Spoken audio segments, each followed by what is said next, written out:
Tātono le tulai whaile, tautua whawa le whakasa TV.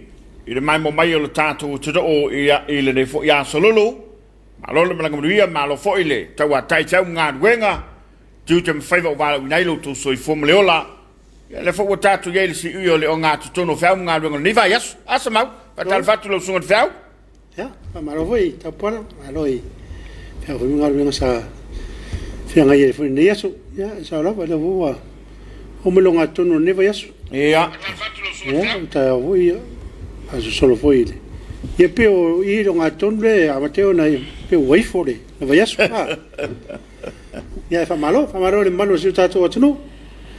Fa o mai le tato po kala me le Afiafi. Ia amalo i fiau mga luenga sa fianga i mo to peo le. Aso mo mone o tato ia le. Ele fisu ia ina mai o nai swinga lai to tato salo ia nei. Ia wale wa tata puni na nei le Sefut? Sefut. Ale valu le fautua ina e tawai ona foi umai ainga ma. Ia, wa te lele a vanoa o tu mai. Mai le tawai foi ona toi tumu se no fuanga. Ia, ai le ngata ilea. Ia, ele tau fu unto e veve se folu wala la to. Tau vivana tai fu. Te lele na wai tu lai tu watu le. I le vanu ma le Sefut. Tau na tai se furu o matua i se te whai. Fautua ina lava i a tālonga whaitupe. Mo pinko. O le valu no foi na whangatai. O le valu e whangatai nai. I tāfo i a le valu tāse furu ala e whai. E fautua ina pēr ina i a wai. O le salauru tu lou. Leu whai me mtanga lunga leo. E le ia sewa no tua iai. O le mtanga lunga leo mtua tutua ai le whatinonga o whasalanga. Mai le oto e whatafa fo i le mtanga luenga. Ia, wa umale piliota fo i leo le lofa tuno. A wanga ia tu le mtanga luenga e whamalosia. A wa ale whamalosia. Ia, e le amana ia fo i mausta ia. A wa tatu tudo se mauta u whapena. Whapena, fui ala tu i waturo i ese, Sintama ia wano foi, soli, a piu silo marmi. Iyo. Ai pe tulanga le o le wanga ia le mtanga lungo le leo fa malo tuai. Malo atu ile, Tapuaiga lu tatu tru. Wa ia le fainga ruenga. Ya. Ya, malo le, o sai malo le fa totoa. Te tai o kale seke o sene fie tonu lu tatu tru o malalanga toa. Ya mai se lo foi. Ya ole Tapuaiga le, a o staulanga iso se fata fai taulanga. Fa malo atu e, fa malo foi le. Ngā ruenga fitasa fe ngai malu tātou malo. Ia ai ole, fa pito lava la ma ufa talofa malsunga le whiau. Ia ole au nanga ma le tautua le mtanga ruenga le soifo malo loina. Ia fa pe foi le mtanga ruenga leo leo. Ia ma le whalaptonga foi le New York. Fa aftai tele lo to au ngofie. Ia ai meise. Ia o lo to onsa. Ya, fa alo foi nei le Tapuaiga nei o tātou tamama tina matua. Ia. Nei o tātou mutua tausi i tono nu maralfanga i moto malao. Ia, fa pe foi si moto le mapi whangarele. Ia nei o tātou tamama tina matua. Ia fa pe foi nei o tātou matua pensione.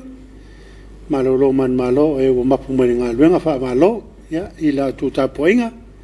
Ia, le wa e manmanu e foi ia whaiva sa whianga ia misi o tātou atunu. Ele nei aso. Ia, le ngata foi le whamalo atu le pārimia ma le kapedeta. Ia. Le so foi le sa tawa fe foi le atu fontanga masani. Ia, e pe o le sanafi, ia, o le mai e whai unga e pe o na whaafonga e lo tātou te do. Ina swinga ua wanga i le malo. I le tamu whailawa le ina ia whawhaingofia me unga mo le atu no. O wai le o toi whaingofie. Ia e maise. Ia, e pe o le o tātou vai le swinga wanga i le lalang. Ia, o le swinga le ua whiola whatas. Ia mara whamai. Ia whai ane i swinga uma. Ina wa uma na whai o tātou tui. Tātou staia. Ia wa o nei le ua o tui in matou. Matou nu. Whasolonga o tui. Le la sa Atase o tren ia se o tolo foi mani se o tina matua. Wat spon tau sang? Fela tutui. Tu mut. Pusta. Mana ia. Taua le usta ia. Yo. Taua fa taua. Taua le mana ia. Ya. Wa ale fa longo ma le usta. Ia na telefone le ole. Toi vesi muli. Ya pe ole fa tuanga lava le na o mai le malo fai o tatu tui. Wa le si alo fanga ia po si malu tatu te sulu ia. Ole fai la vo tui pui. O fa longo tu se tu no alu tu lona fa. Fa.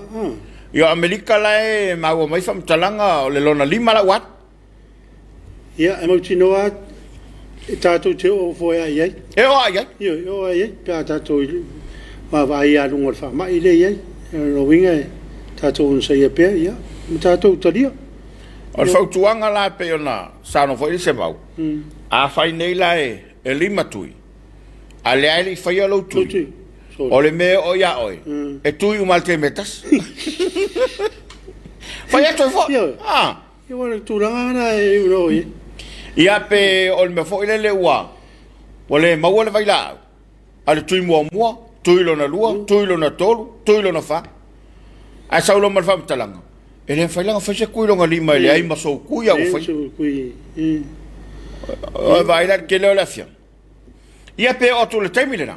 O ma tu ata un talo mal tu. O tu. Ona e to mana o fo ile tu. Ia o tu. Pe la le mele ve vesi e nei pe patui. Ia o ve vesi le tong tal pe patui. Taluai. Ia ona le fa tamala la fo ile tong pe patui. Ia wale a te fa pe o ma sa ero pe patui ma te fa fo e. Pe to sputala. Ia le pe patui fo wai. Pe patui fo. A pe la e se fa le tong fo le fa na e fa maloma fa se fa. A pe patui fo wai e tel te me fa mai. Tau su tala me tau ia wa te tau ai. Tau langa ele tau tatou fata mala I pe pao ngana. Wa e faisi te leo le au ngale pe pare pe a fa pe te malanga ia tunu e mau. Yo. E matua I fa ngai ne pe fa le tsi fola ule. Ai me sa fa mai. Yo. E le ma faina e to ia tatou fa mai. Pe au nombre pe patui.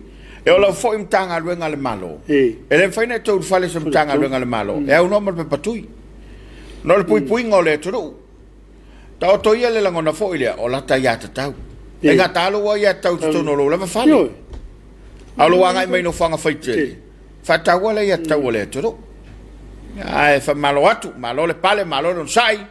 Tapuaiga na yo tatou matua pensione, na yo tatou matua matua, mapu I fangalele, ia faafela I atu. Ia foi le kalesia le lau fontele, komita tamale kalesia ma le rofa komiti. Kolisa faifau I malua.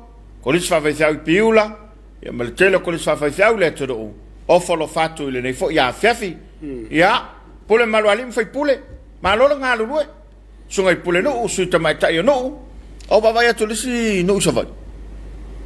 Nuna e pe alu taile. Uma kwa poloka mai ai o ngala aru mala wan. Sa ni to ia fenisi da tai. Tai metal sa. Ia. Sa vo to sa stava I faf. Ia o yemal lo lo ngale no. Vai le ta o telole ngaluenga ali foi pule foi pule le tele so sani mo na ile le tele al so son ia ma le mal pui voi no la tonu mai le fa ma ia o le va ile ia le tau so moi I matai mo per ale le feo ia la tu ia va feo ia ta ia o feo foi mutangata tonu. Ja, ole tulanga lena pe ona yai ole nei la ole so mo le silafia me so le mai mo mai nei tato panga e todo mau ole tulai valu le ua fangata ina fe o le ngaruenga ma le tele o faiva ia ai amatalona fo I tono ai ta lo se fulu ia fa pe mai lo male le e le faina e to sopo ia tu le wala e au no ma se mafu anga ma se pepa fatanga. Ia le foi le mai foi ma onanga fa lo foi tu no ma. Yo. Puni o le val. Ia. Ta lo mo se furu. Ia wa tonu yo no tau no na ta bu ta puni lo fa lo ia ta fu le tu va ese si no la wal. Fa lo tau lo to foi le sa masarita mo ta puni il falosio. Yo. Na no tanga ta ia. Pisa tonu la to fa le. Mana ia onanga ia wa fa mtuatu lima sfulu tangata. baliu, fai poiponga, sa fai, wa ukele ngā vango. Tere nā no, wa peo fafo. Se lau? Se lau tangata. Oi. Mtua tu te lea. Pa wale mea le matua wha malosia al temu nei, e lea eni aonga. Ia, pio le. Tau fia nei whana wa aonga le whali. Le mawhaina whaad wa iseisi le vao ali whafo ma le toi foi mai. Le si wharinga tā ua le uwa vai atoi se mau i le au mai ngā le polo inga le malo. E le whaitoi wha ngā e nei o tā tangata se tuswhalau ese. Se whatai tainga pa pe eso tuswhalau Amerika. New Zealand pa Australia. E te alua i whafo. Ma le wha moe te toi foi ma le tuswhalau Samoa. E le mwhai. Ia wa peo le mena le sa wha ngā e tangata. E leo toi whatanga e le malo. Sa whatanga e te mwhoi leo te tala wha malanga inga. Ai ona ua maua fo. Foi tonga fite foi tangata. Mantua o tangata te tala yo. O sit seni whafo. Ia. Ile ma le wha moe moe. E le toi foi mai o la u foi. Ia rua tu wha ngā mai rori. Ai roku o lo umar kako kuswhalau. Ia. Tino te wha tanga la. Ai le ai ua matua atua ile. Toso ta whini marimena. Whai e te alu le tuswhalau New Zealand. No follow yo. No foi o wai le whaina tu o tuswhalau na tau na tu wha ngā. Toi foi mai ai. Ele whaina toi lo umar tuswhalau Samoa. O wai tu o mani o tongo fia ia. Tuswhalau wa. Io, fa fonga le wai. Fa fonga le wai. Tuswhalau fo ma. E man to fo te sina whaing wha vai ale malo fo. O le afa pa u le lusu pasene le au nanga. Ia ma le taule o foi natu mo le malo le tātou te do. A le wai lunga le penga ta whailangi ia. Nisa nei tātou paanga. O le ua maua mai le tātou por kalaba le Afiafi. Ia manatu lau fo ia na whailo. Ia ma whailoa. Ia ma fola i natu le turu. Ia nei sila fia Samoa i lato o le ua maua le tātou por kalame. Wata se osim teia, soi fomanuia i lua sunga whaftai. Reta se fatu, fatala vata pala, mlau soa. Soa tau, mafuta atu i Manurewa, New Zealand, ka o ples. E le ma whatotoa le fo ie, mafuta mai, e le rei Afiafi le tātou pol kalame. Ia pena hui veneta, read, le ka o ples. Fatamanu e ne te ria lupe o manu, so i fomania i lua fionga o lea e vatu i Brisbane. Lea tainu lipi foi lewa. Mafuta mai. Atala fa mai. Le ua yelu. Le ua so i fomanue. Lua sunga whaftai mo po kalami matango fie. E seta uli ia po o ui lea e vavayatu ua. Tu mai foilo na lo whaanga i le rei a Afiafi. Ia. Fa penai nei a matou nu faralo. O ka kwaile o leo. Kwaile o leo ai vavenga pi e ko inga. Ea o le alakele o le ai Afiafi ia o le po sale to e fioa. Manai. Lo fa aftai. Ia, foi lalo. O le via te vanga foi lo ngaftu mai talo falava i lo sunga. A lo lava ngā lue neaso lo fatu mai New Zealand. A lo fa aftai. Wili aleki ta lo falava. Lua fionga, manai ale polkalame whaftai. Alo whaftai mafuta mai, Willi. Alo hoi whiau mo, aluanga sa whianga iai, Livingstone, ma alo lava lua sunga tapala, alo sa se lua, ma alo lava lua nsai. Ma le whapatpale, ia manuia lava lua programe ne Afiafi, sina whautuanga, tata watanu, whalongo lei whautuanga, whainga malo whau, fast, whapea lua sunga, whautuanga le whaitou tui. Singa whautuanga watu i nei Alaska, le lava manuia nei tu, ta luai leo stai, le foi wa oma ona tui, lun wha, ua atali. Wa kiri. Ia, wa atili ai, na pe ia o le aukamen, alo wha. Alo wha anga, alo atu nei Anchorage, Alaska lea ua tea, sulima te elifitu i le Afiafi, ia mātou nei a solua, i le Afiafi, alo whatu. Lo sunga tapuala fa pe lo sase lua whaftai. Lo whaftai le Livingstone ke yana le foi wa. Maua mai tu apola so i fomanie lo vase lua moliato mato lo whaanga i o mato ainga eva. Alo whaftai. O Quincy lea, whafia rea fau mafta mai. Ai manuia lava. Manuia tātou TV alo whaanga mai le laumua o Aotearoa. Alo whaftai. I o Wellingtoni. O fele yatu l fatoi a mango mtaia. Maniel lo ngā luenga to pala whaftai faltua. Fat foi ya toe ya mesole Tapuaiga I singa nga sagasa Tamalaiga. Tungon fau. Rowina tan vasala malo so foi le sunga mo program matong fie. Le mai valima so fomonia lo sase lua mai me pone. Yo peki mo posa o sofua talo fa lo sunga fa talo fa tu nei me pone. Malo fa aftai. CJ maro mangutia malo lava lo sunga le tautua alo fa anga va tu nei ta mouta ya maya asi. Fa aftai tayasi. Fa aftai. Quindi nayo samalaki so fomonia from Sydney lo sase lua le trovata pola fa pela sunga. Mau manuel por kalame ne Afiafi. Malorto tu atnu lo fatu from Sydney. Alo fa aftai. Ulanina tili malor so foi doación mata ko fiel por kalame mo pe ul malos. Wale fatu nuino tatu kalame familiatu tamatai par mia malar kapineta ya ngat foi lel tanga lunga ese. Fa malolosi mai motu ya so matu aingal por kalame. Lo fanga evatu mo ru fa pe foi na yo matu ainga ya tunu mau ma Samoa. Fa aftai. Fa aftai. Ya o asumalo minuto te ne fa. Tatu yer por kalame al Suluaulama ile. Mana vo fia nga duenga. Ya fa malo foi le papale malo no sa ya tole o fa no foi sea. Na to vo ia o mata tu le tulanga o yai ya pe wa afia il Komiti pe le ai ya la to foi sa positive le o negative. Fa malo la va sta o ele na tel negative lava ya to mo foi negative. Wa le sila o positive ma positive ya. Ja, le lava na tumbau le positive ia o tatu le tau si ai tu tunga wa mai ni o wale tau te peino le nifa mai.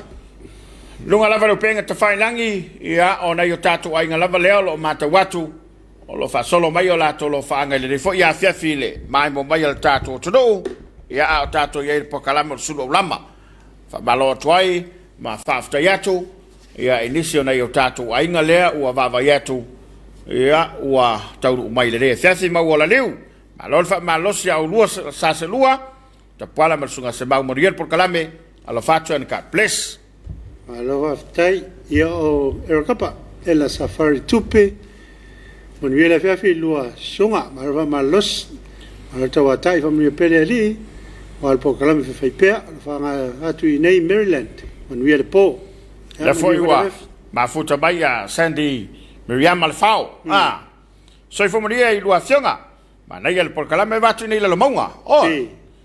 Ia o tala le faseu le lava Emanuia matu uma le lofo le tua lo fatu mo inga uma lava. E mansu so se beo yai se toto le nei ainga a mesa ainga I sabodei. Lo fatu le lo sase lua faftai. Lo fatu Sandy.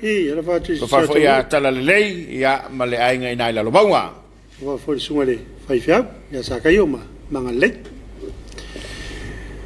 o fanalua o le taimasa le uma futamai tipa itilepi ta lo foi lo afionga mal ta pala malo so alo fatu de sumale tumate palmia marta to foi ngamalo fatu morota pal muriatu foi alo fanga yo matuai salpo wa sale moa lo fanga muriatu I nei mangele sa fokul faftai fata le vave tamale mailio malolo soy fomoria malolo no sai watu te mo faiva o fenga I maulua manuel por kalame lo fatu nei Masterton I New Zealand faftai ya le ma foto mai alofi makari talo falava ya o fionga malolo soy fomo manuia muriatu lo fanga mo se utina pele ya taraleu I vai vastai mai o mo Samoa lo fatu foi maulua manuia le por kalame a se mai o le tua mo te matou o la to yo atu foi ngaluanga o le nei po Manuia o lua fionga mal programa fa tse atu I tauranga. Lo faftai lofi. Manuia venga luenga fenga yai. Ioi, ma lo lava lo sai ma lo foi fa ma lo si tu faiva manga wenga. Le fawa ma wa mai a de seu le tato Afiafi. Tal fatu ta pala fa pe foi sunga se mau. Ma lo sai ne Afiafi tu te faiva ma lo fa manatu ma lo fa so. Ma lo ta longo. Ma na por kalame. Faftai le tau su tatu tu. Mata matatu nei no America Samoa. Manuia do faiva ni Afiafi ia le fa Paulo Coco o se Coco le Afiafi manaia balo vei alo fatu ia a fatia faisia ma la va do afionga nei aso mal programa matango fie ia ma tangata nao kimpo I. kai nei ma lo tu atu from mangele lo fatu Pe ia sunga ia pasta wang tangata le. Te mantua na mai mo fo lo na lo faanga ia ai fatal fatu lo sunga pasta ma lo lavale. Ono sai ma lo fo le nga rue. Ia manato lo to ia na tu ono sai nga tonga fitinga ia ono nga se wa Filipino. Ia ai ole. Talala tamai lava ia nei Samoa. Ma nei le la ni aso.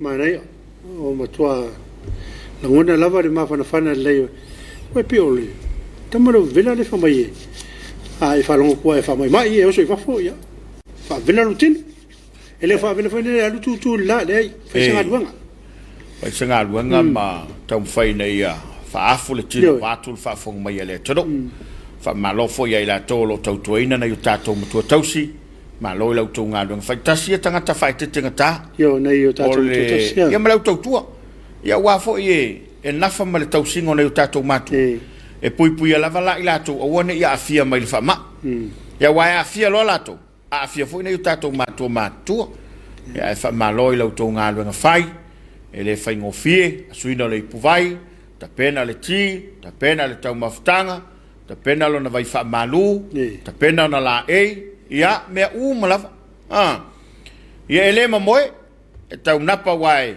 tu lo foi fa fonga mai na yo tato mato pe au to foi pe to mai tala tu spaia a se sile tau langa ino to mai titi e fa penale to foi yo na yo tato mato ia ai fa malo ngalwenga malava tato te faia ia lo sila fonga o le tua au nanga ia lo faia i le taimi male taimi fa malo atu i tau le au manga i tono fianga malalfanga i o la tau i o le malosio o no o lo fianga i ma le fatu ai ngatausi i o lo fanga solo a se singa matulanga fa penao manga i e tua i aile ko viti le alune ia pe ta no e nei o tatou matu ia pe o si vaenga le awole ia tatou me foi no le tia ia nei matu e mane ia le ia o ta no ia ma wol fiu tatou me le talfsit nga e umana ta mai le lan tala le tebi ia to mo to ta mai foi le o me talfsit o falo fatu sunga le traina pensione ia o se vile na mafuta mai Hawaii ia malo aloha ia fa ftaile lo fole liona ole tama pensione ole bakau kia nga falinga ia fai nga fa malskingo manga push up ia fa wele tami foi le sa fai ele peta tos furu ia push up ele na fai le foi no o te lo pena fai ni wa sa erwe no walo e foi le men na tola se furu ale lusu lima ya so esa te tos furu ale so le fai merto inet lima furu ai lusu furu ai lusu furu Tangata pe tau lui. Ale matua matau tia. Ale faftai le tuelan fa malolong. Yo. O va vai atu foi le sia soi lungo lo penga te failan. Yo na foi ta pena mai na fa pusa. Ta pena ngole sa, le mo fa pena. Atal fatta ba malola vale soi fo manuia. Ya faftai le ilana fa malolonga ya tu lua. Ya ai me se foi nei tato matua. O lo wa malolo mai fe au malanga wenga. Fatalo fatu mo folo fatu ile sunga ya popo su amal fatu penesa ia ole famo mo lava ia anga le ilo to so fo mantua wai ola to ne ole fa te tingata a matau ia fa mo ngam tanga ngo so fo maloloina ila to ia ole te le tanga tamali ai ole a tali watu tato fa salonga mo ne tato fa vifianga ta pena mo ia ile MCR ia ona to tali umailia fa wa tato por kala mo Suluaulama ia malo fa anga fe mo li tai lungo tato wala ta usmai mai mo nei fa fianga le Afiafi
wai fai quai lem fai mo so musu kele be fa kamala ai wa ma me fa sao le ya sao le nga ka ko me ro ke ba ku le ka wo me ba wa ko ka sa ga be ai fa kai folo plan me kong fai boye fa palang ya wa ke lo ma loi o palang yumba oi o va kala chalo le ko umiong ka u dol fai ngamalang ai yo sama ku kalwa ya fa king mai se fa mo ngor ka ko la ngoi kai ya ora siri da ya wallahi ya langa lo ke fa lo ele ai ma Samoa ya e ka ser ken ele o le kamalo le mai ai fa Samoa pe fa palang yo e la kumai ka ko so ka ya ai lo e dan me foi e fa le ngang foi wo le ko sao le ya le fa fo me pe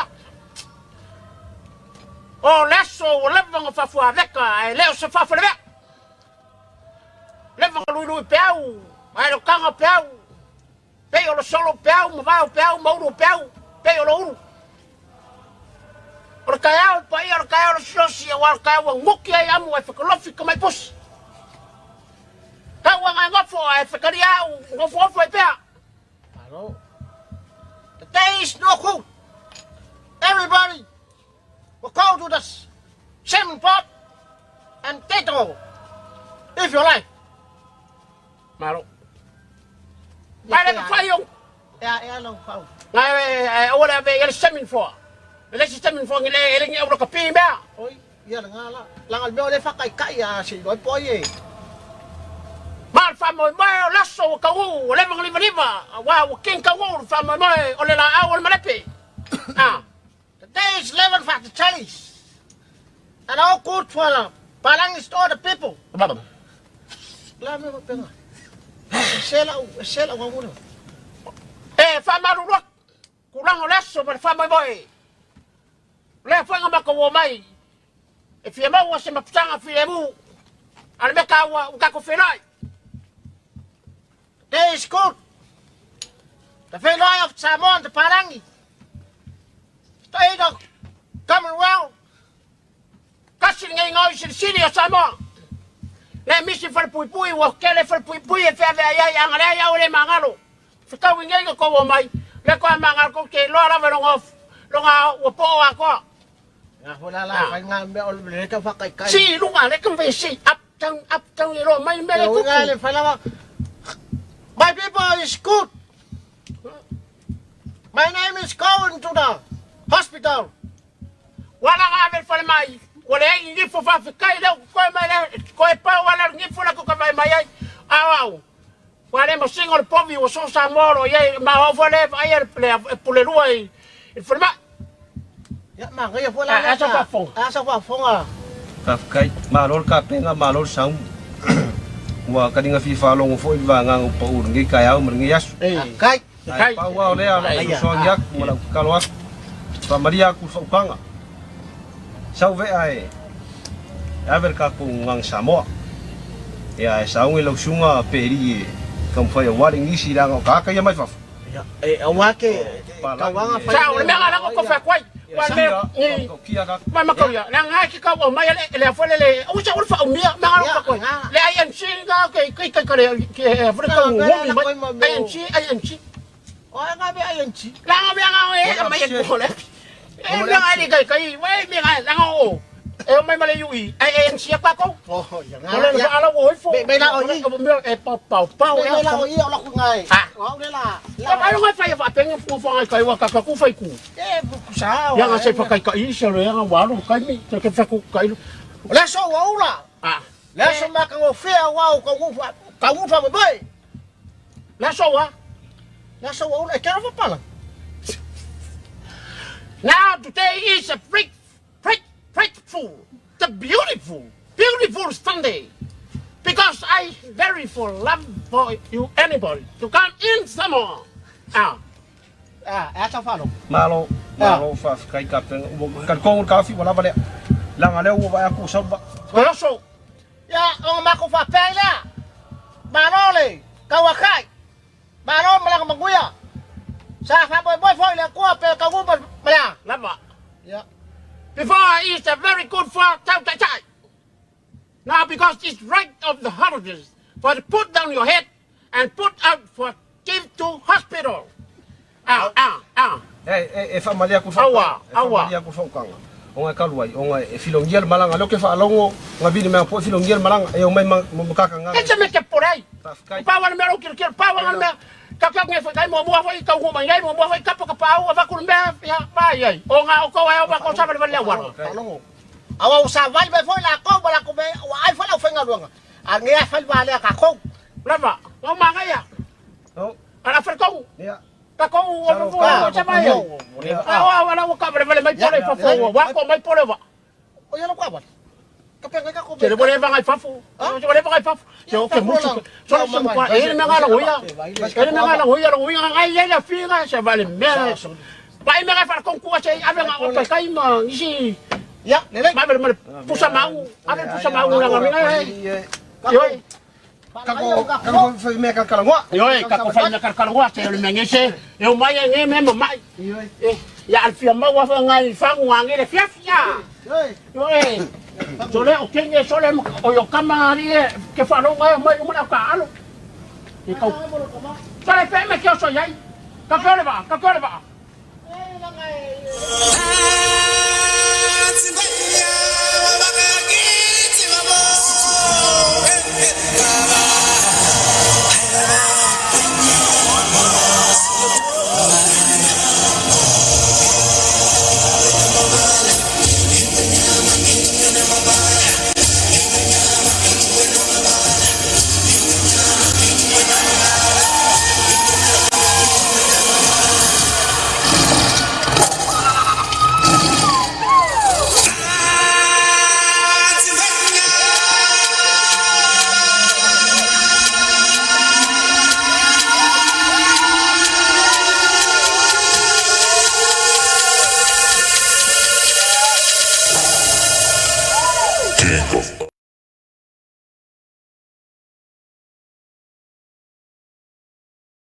Minuut le wa te ai nei le afol fa ia wa tau va va nga ta la fa fi fiel de fet ia ai ono le tu langa vo ile wa tatu ia ile te talanga o le ava malos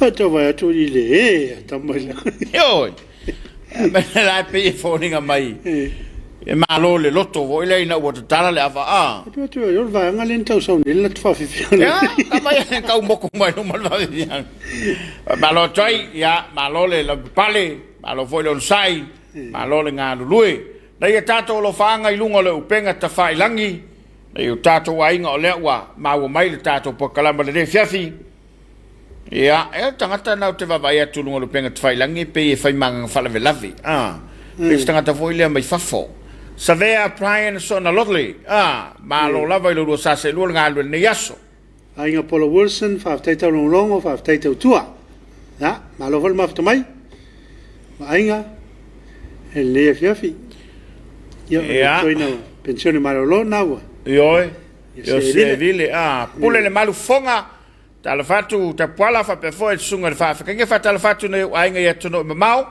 fa tala fatu foi ne ainga samone fa tala fatu se uno vai sala ya lenga tele se uno satu ya tu nei manu ya tele por kalaba ya ulo sunga fa tai alo pule lo fata o male to lo merfanau wa tai ele mo mafto mai sunga ya Harry no kauli so for manuia tapu Marev le matatu St Mary's le tamai town i Sydney tau fa tau se ulu se vai se tamai yumu o le Afiafi ya miti mal polo o polo feu mana ia tel le vo ia o le Afiafi ia la Manuia Samoa ia i le Komiti ka ples faftai wa mawa mai o kalangolango malole tau tu atu i lo sunga fa mole mole atu lo fa anga ia langolango masusana i fale lau neu ai mai se le tina ia solonaima I mutetele ya le pata lo fanga na evatu nei Masterton in New Zealand ya lo fatu le polkalame card bless faftai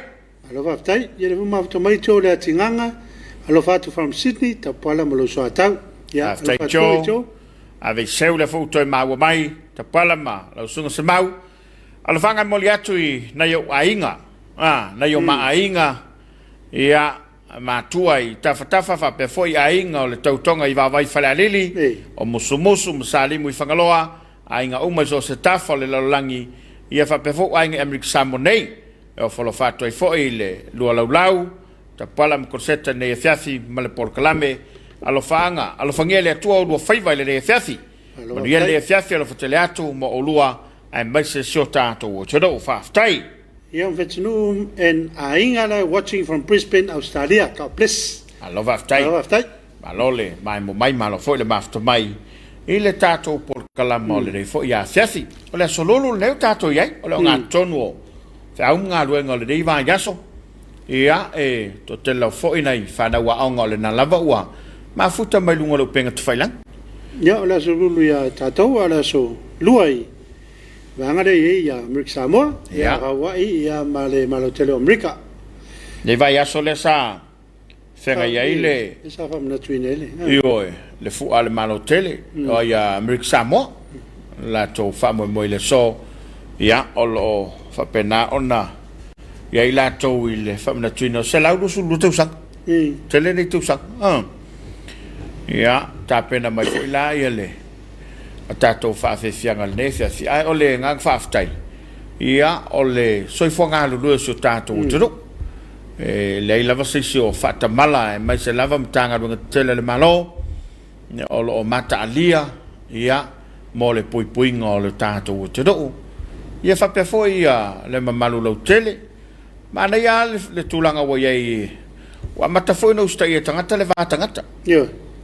Ino whanga tumutumu mana o whanga whaitele. Ia, ona la e tāua fo il pito la ona skulati. Skulati, Ia waipe ona I tangata ia silina tinga inga pe a whai upu tangata. Ona skulati. Ai me tala whale tupe vo ia mo tupe wha mori mei whaf. Mei whaf, E alu alfe o inga lea, ia a matalon whaasanga ele skulati. A whai la urupo ia la lawa ia ma urupo se skulati. A whai urutula ia le na wa aruato ia ma meana. Ia e pe o le tulanga hoi le taun whatau. O le ngā lulu e whatas. Avele lango ia I la tō la fui whatino la tō tiute. Ia ai maua le onu sa e tātou. Ia wa vaenga la vai o le tātou vaore whai o le whatu mawina.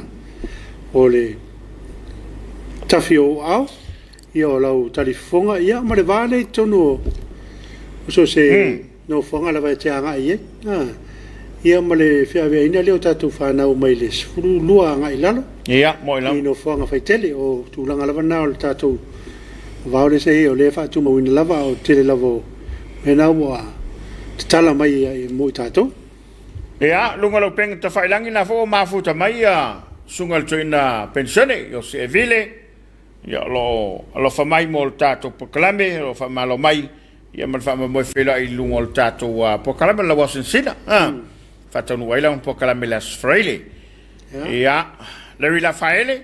Ma lo lava Tapuaiga. Ia, ma le sunga I le whawhekaiga. So I whamuria ma lange babae ne fo ia Afiafi. Ia, o lo whanga lava. Ia, mo si o tātou, mo si o mātou tamā, ma le tina whaelanganga I sātou I malufilufi. Ia, mai se le whafonga, ia, Tapuaiga. Ia, le mamalo le tātou tutu o Samoa. Ia, Samoa nei, mātou le whafo. Ia, maria lava lo lua sase lua, ma le porkalame le ne Afiafi whaftai.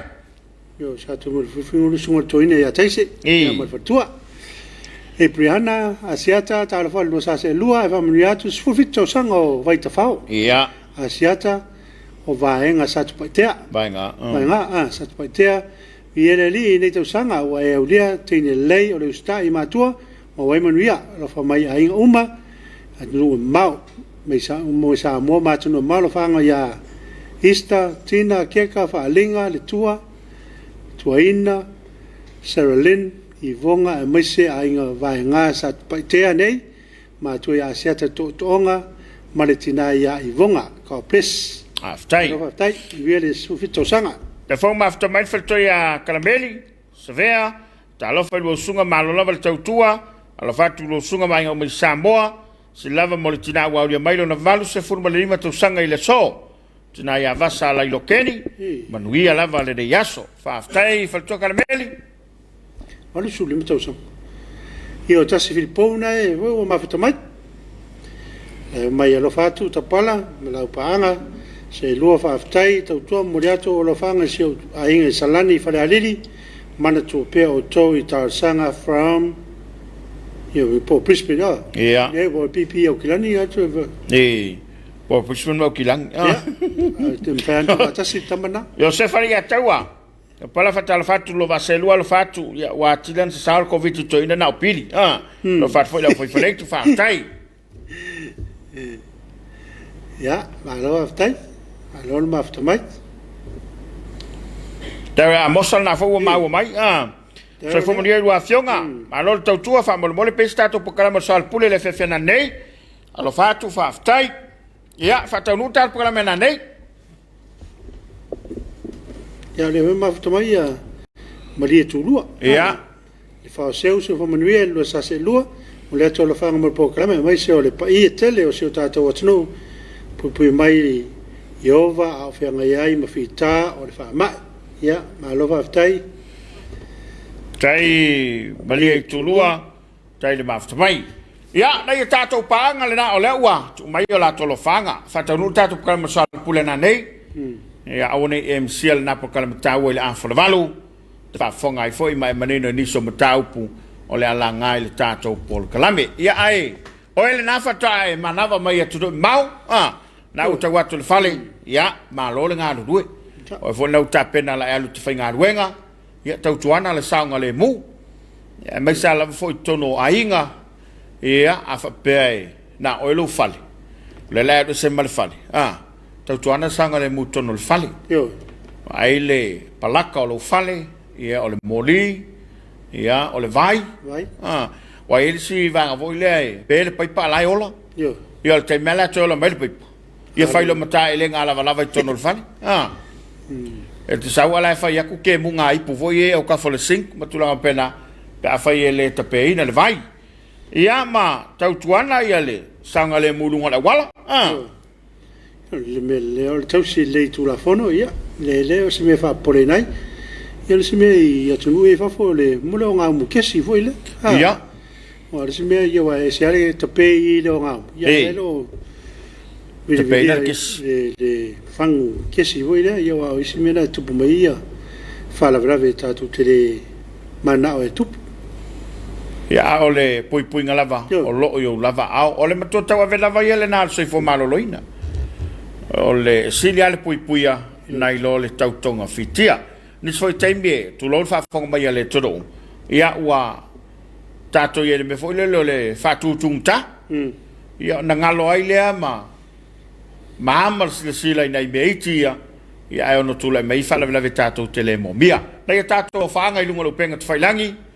Malo le tātou te dou, ia olo ua tau pati mai foi, ia mawhatu ala o lātou alofanga, ia ua le mai mua tāpo ia Samoa neima a todo I mamao. Whamalo atuai le rei Afiafi, ia na i o tātou ainga lea ua maua mai le tātou whaasalaunga por kalama o le Suluaulama. Tō mai runga tātou lo whaanga. ya na tu ma futa mai le sunga Larry la faile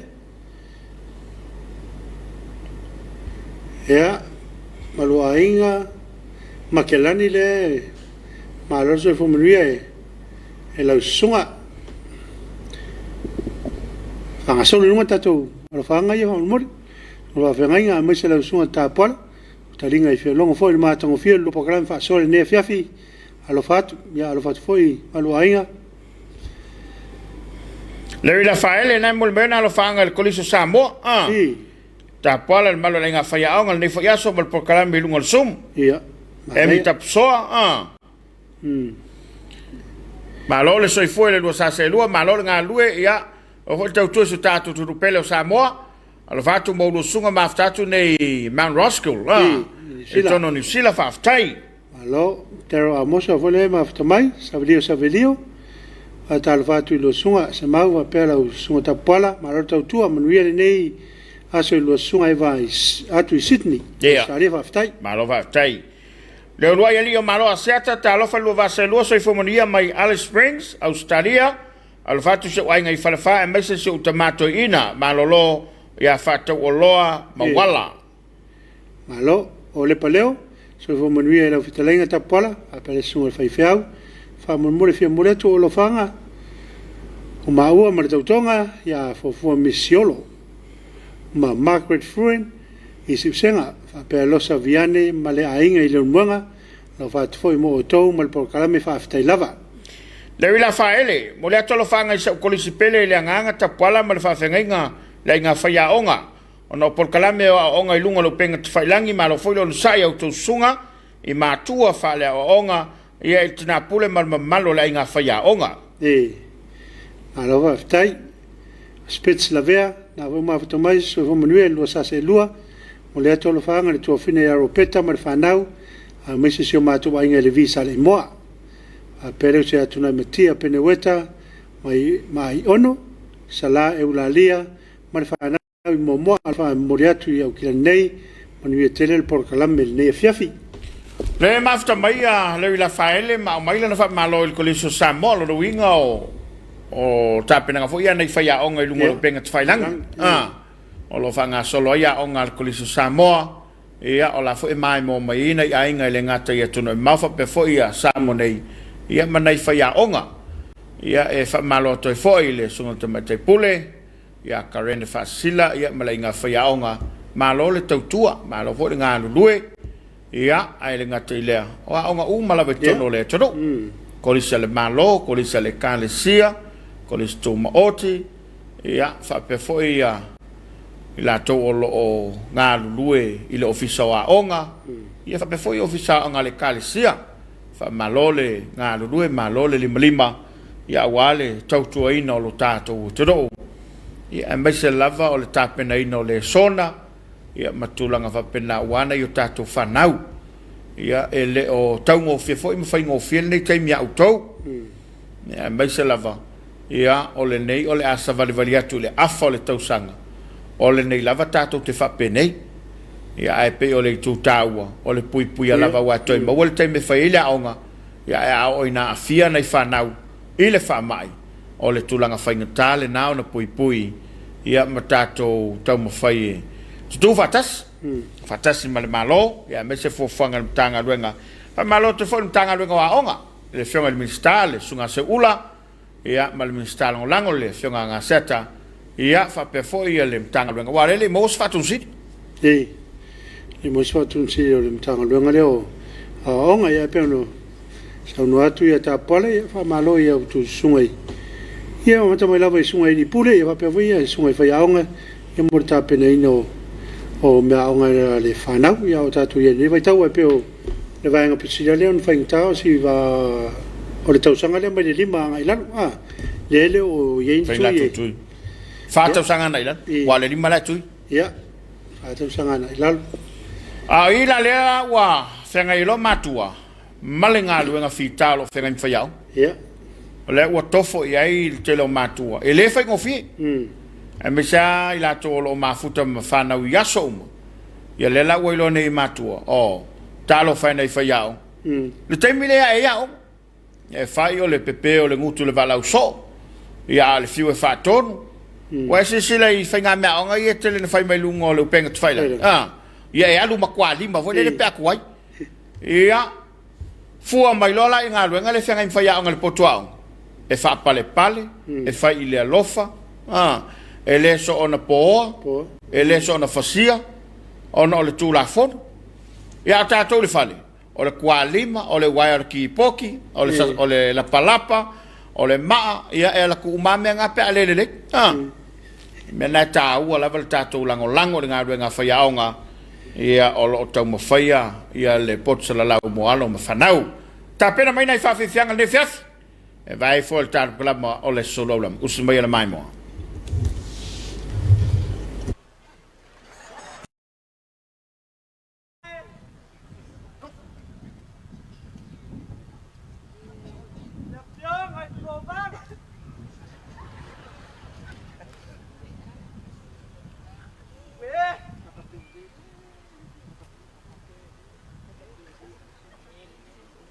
bang ala pele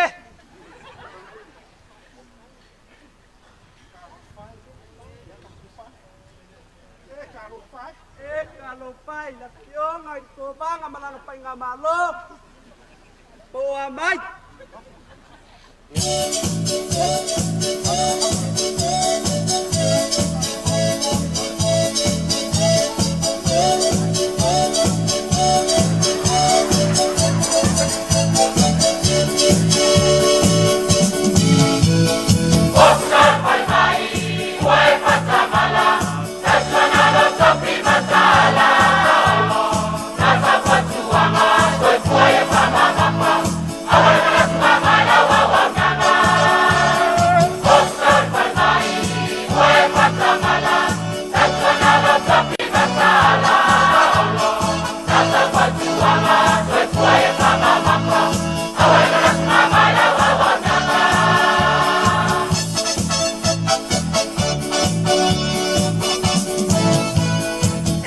Ngongo ai le kana nga waku ila kapua inga pake ai le ainga kawa anga palela kai markama ainga ko banga la le wa ave I Amerika la kamar panga alu wa ke wa ponga kinga eu pisa ore para mai okay oko se oko lo ma pau Mai wai kui se por ko bangai vai da awar vai de ngau Mai ma u te anga o babe I lo ainga Se ma u le bang o so mai ma se tu e pusinga Vai mata mala Sakana lo papi matala Kata patua ma Koi koi mama papa Awar kata mala wawa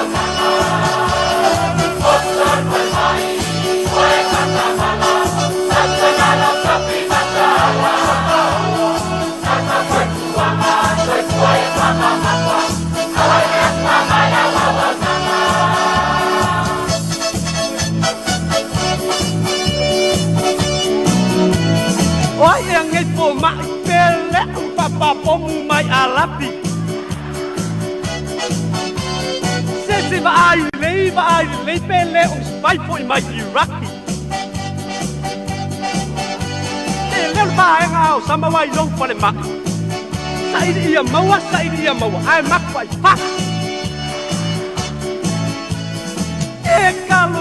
Kalau pai dia piong ai di kobanga. Leilo lava pe ai ua urufia ni ngangaleanga. Se mangua kusau ma se vai se pa kau kala. Pe leo a mio pau ma mangeo le mafua anga.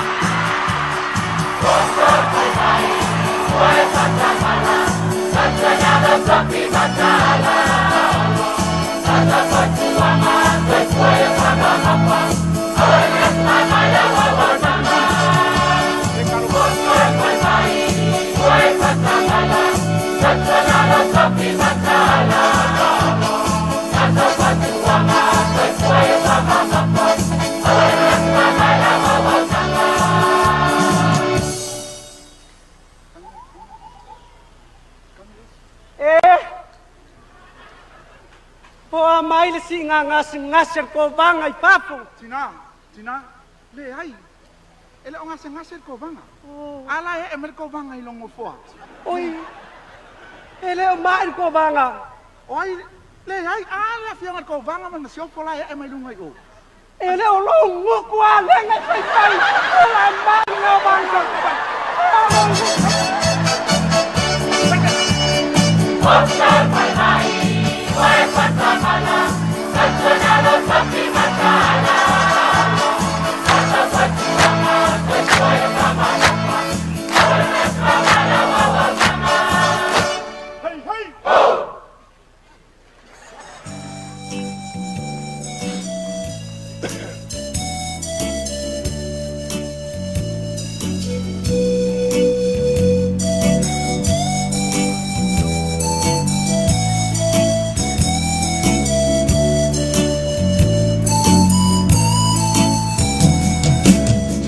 Samoa whaamalusi I lautonga whaamaoni Ia lotu tele ono sa I whita o loto fi Whai le tua mauta lita Lo malu tai mi whai ngata O ia ole olo na te lawe ai lo ola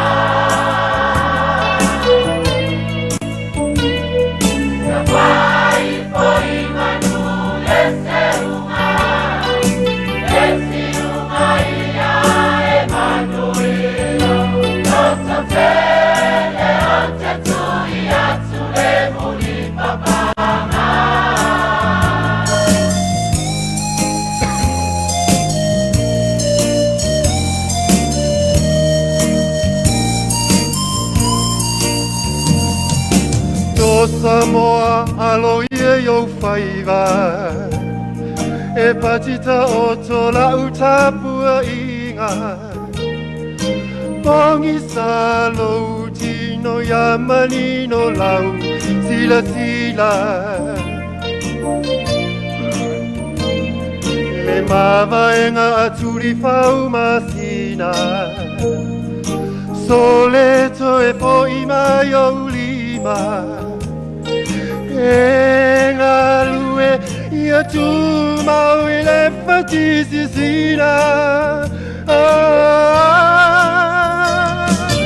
Mama pada watatua Ole malo ile papatawa Seria teleso matawa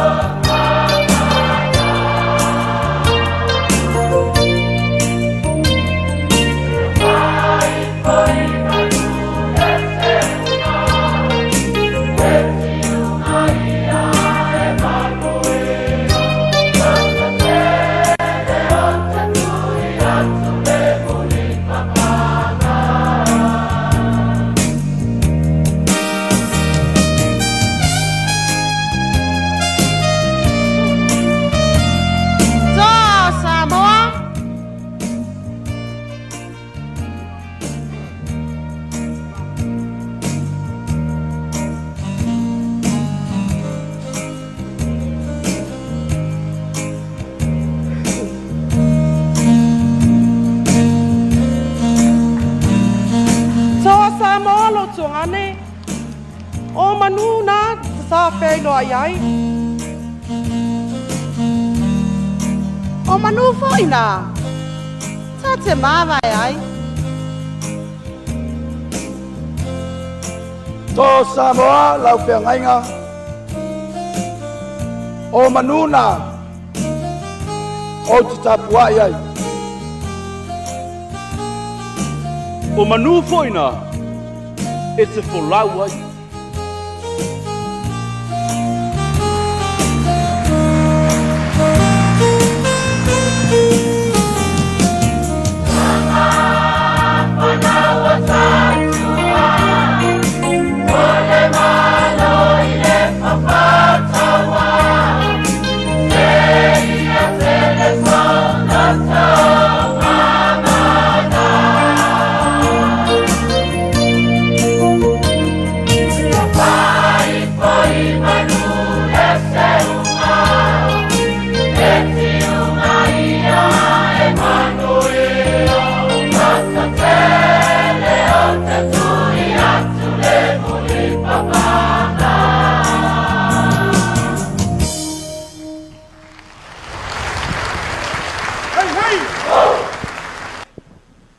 Uma le pese le fionga le tamainga ma fale la tai fa mangalo se o le nei o pese o le mavaenga sai le fanua o le ala tau el me le ilua mai ai le fionga ko vana ele ava iva oto na fa pe ai le teine o sina ia le manunu la na mana me le manunu sauia e Tapuai o le au foi i lau fanua la au na motasi ma le manua tele ua malie atoa lo loto au mai lo tua ai toni wanga le manunu ele o se ua na fua mai manua o le malia o lo loto ma o uloi mata foina o le ata liu le fionga le tama ainga la inga taua ana sabalu malato ainga le tauso ma fale la taima nei fainga malanga au mai o mato tua ai to wanga ele se ua na fua mai manua o loi mata o le fionga le tama ainga taua ana male nei fam fainga malanga faftai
Se folo minute le ua te nei le tulai lima.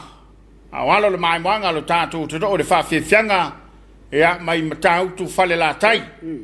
E be ona yailo la tu sao ile fu America Samoa. Ya i tu sanga walu. Ya be la ona fa fonga yai ya isa fianga fo amaiseo.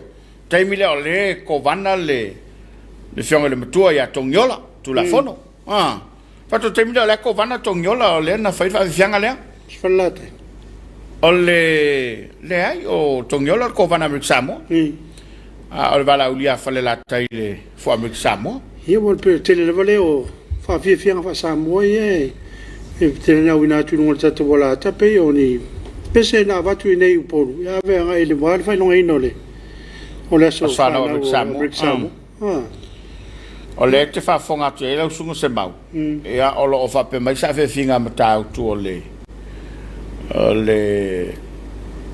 tama fa nau po le tu yan o no le ngafa ai le se fa le la tai o le ngafa fo le pe a fo ele fa solo le ngafa ya o le yato ya mtongiola ya e a fo sa fe finga to ina ma le fa tau lo le tro ai ole na fa wo lunga lo penga ta fa ilangi ya alo fa anga lo tato o tro la to ma wo mai ya tato so tainga ia ile nei fo ya Afiafi e pe na il tato por kalamo le Suluaulama ia la fefe la solulu o nga tono fa nga ngo nei va yaso la so mo talu na tala tapue yo e me se feo inga pa uli ala tasi so i fo maria i lua fionga te pala ma fa fenga ma na ia lua por kalamo lo fatu ma ia le Afiafi mata matatu i me le pone ya malo aftai e uli ma fta mai ia o Iosefo le atawa na te va tu ta pala mo le to lo fanga i le ataria ya oata to no kolis fa fa malua ya malo si to sang fai ia malo a swao peni misitea ma naia lo na si fonga ia fa fianga le no matua tau malo jovi Isaac na ma lo sunga mo programa ma naia e fa mole alu sunga i se aso e repeat mai ai ia le tato vaili ia to pona le nan fa saun po ma nei fa so le fionga ia to lo buena to buena ma nei na i me phone na fa so le tofian po man via le fefika plus I love aftai to fai ata o le vaol na fo ma afta mai ta la mosa ana isikia so i fomnielo va se rota pala ma se mau ma lo tu tu fa aftai mo por kala mata ngo fie o fatu mo olua mo le foi lo fanga mo inga uma me tau tu le fanga mau tu ali mo le foi lo fanga ia inga tau tonga i sale lesi te vea ma futatu on hanga i tono ni sila ma lo aftai ana ma lo vol ma afta mai ta wala i patch se fomnia ma lo folau lo va se lo va pelo fis fa salau o lo tu le mai le foi man via tele tu taimi o le unanga tu e tari watu i maota malao ea o lo mafutatu i nei sini Australia alo va tai a tika tu i vai ti fa tai mo le lo por kalame ya fa manuia le tua ile ile tautua e pena mafuta bai a tika tu i vai ti ya le fo vai atua pi mai fo ile fa ao yosa alo lava i lo sunga mo por kalama ta ko fie faccio mato ai ngai ya fu sa tu ya tu savai e va tu pango mato ya ma se fanau o mua ma isako ya ile inele CJ oi ile manda io le por kalami e okay lo fale ai nga ya mixamo tai asa le nga pe o le McDonald's kama ka o le costume costume o makua mai ke ia inga le ki ka vai aku ia asa le costume lo ngo ka mane mo foi peka ka manga la popoa e male vaila e refill la free ke bankwanga ya le bakonga le sasoe su engo se kivi vo le live ko man samo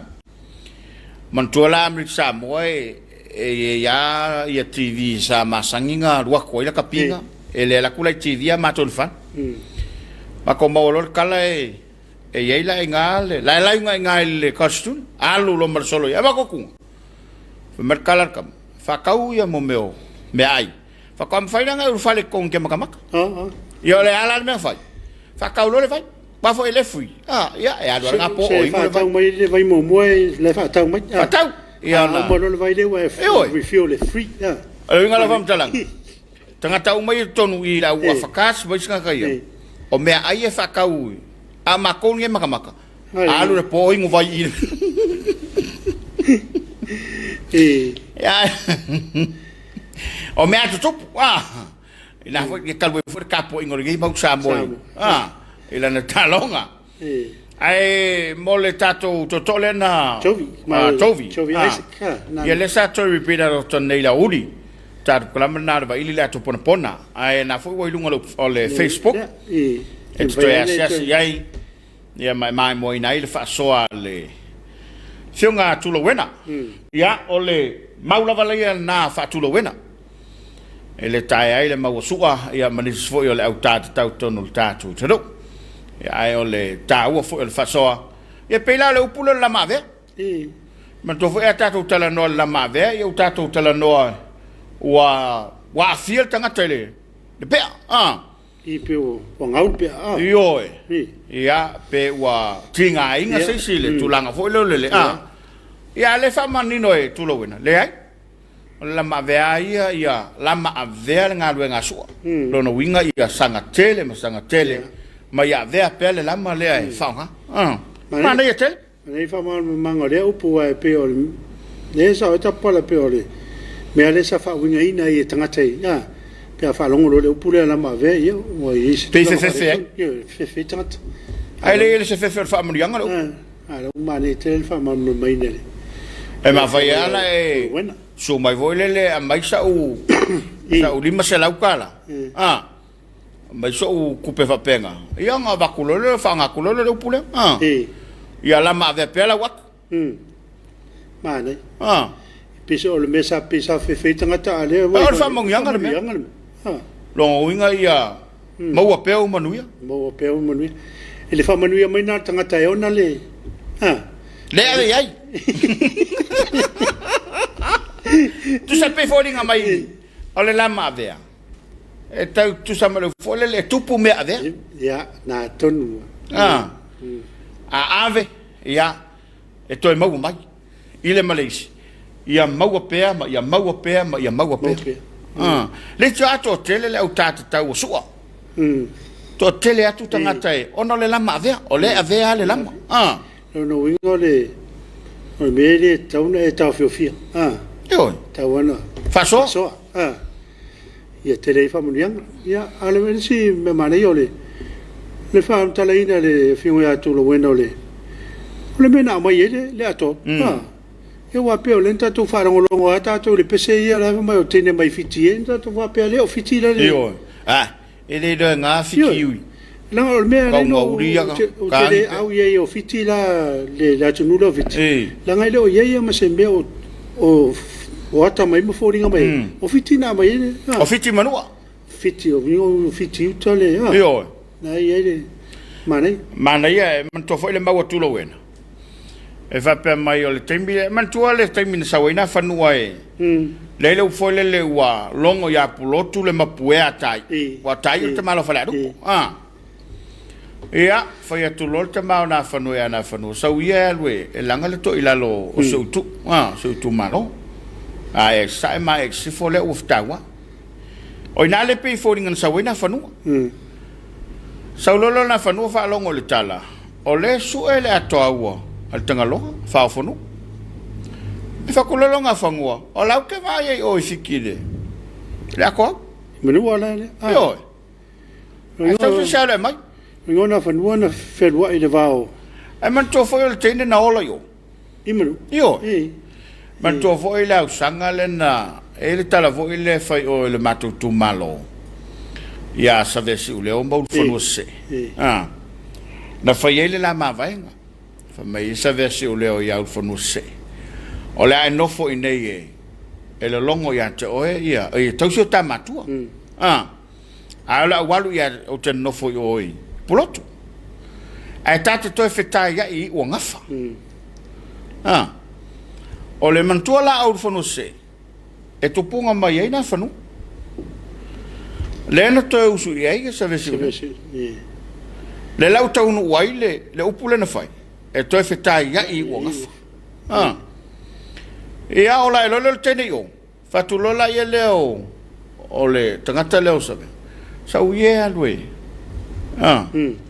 sa uye alwe foi le ulfon o teno na fanu le na pe o lon tamasa vesi le ele fa ya ingo so le langa sa wo e sa lola ku falalu kuli lo ka mai ka yo mai ako e langa va yo ia mana ia foi le maua tu lo we ya wale maule masani tato yo le malanga ia ngasau e Afiafi solo atono la manino le tunu stay me luma ia po le alma fuanga na le no le ato le tu ai lo ye tato lo fanga lunga lo penga tfai langi ene tato lo fanga le na olo ene tato paanga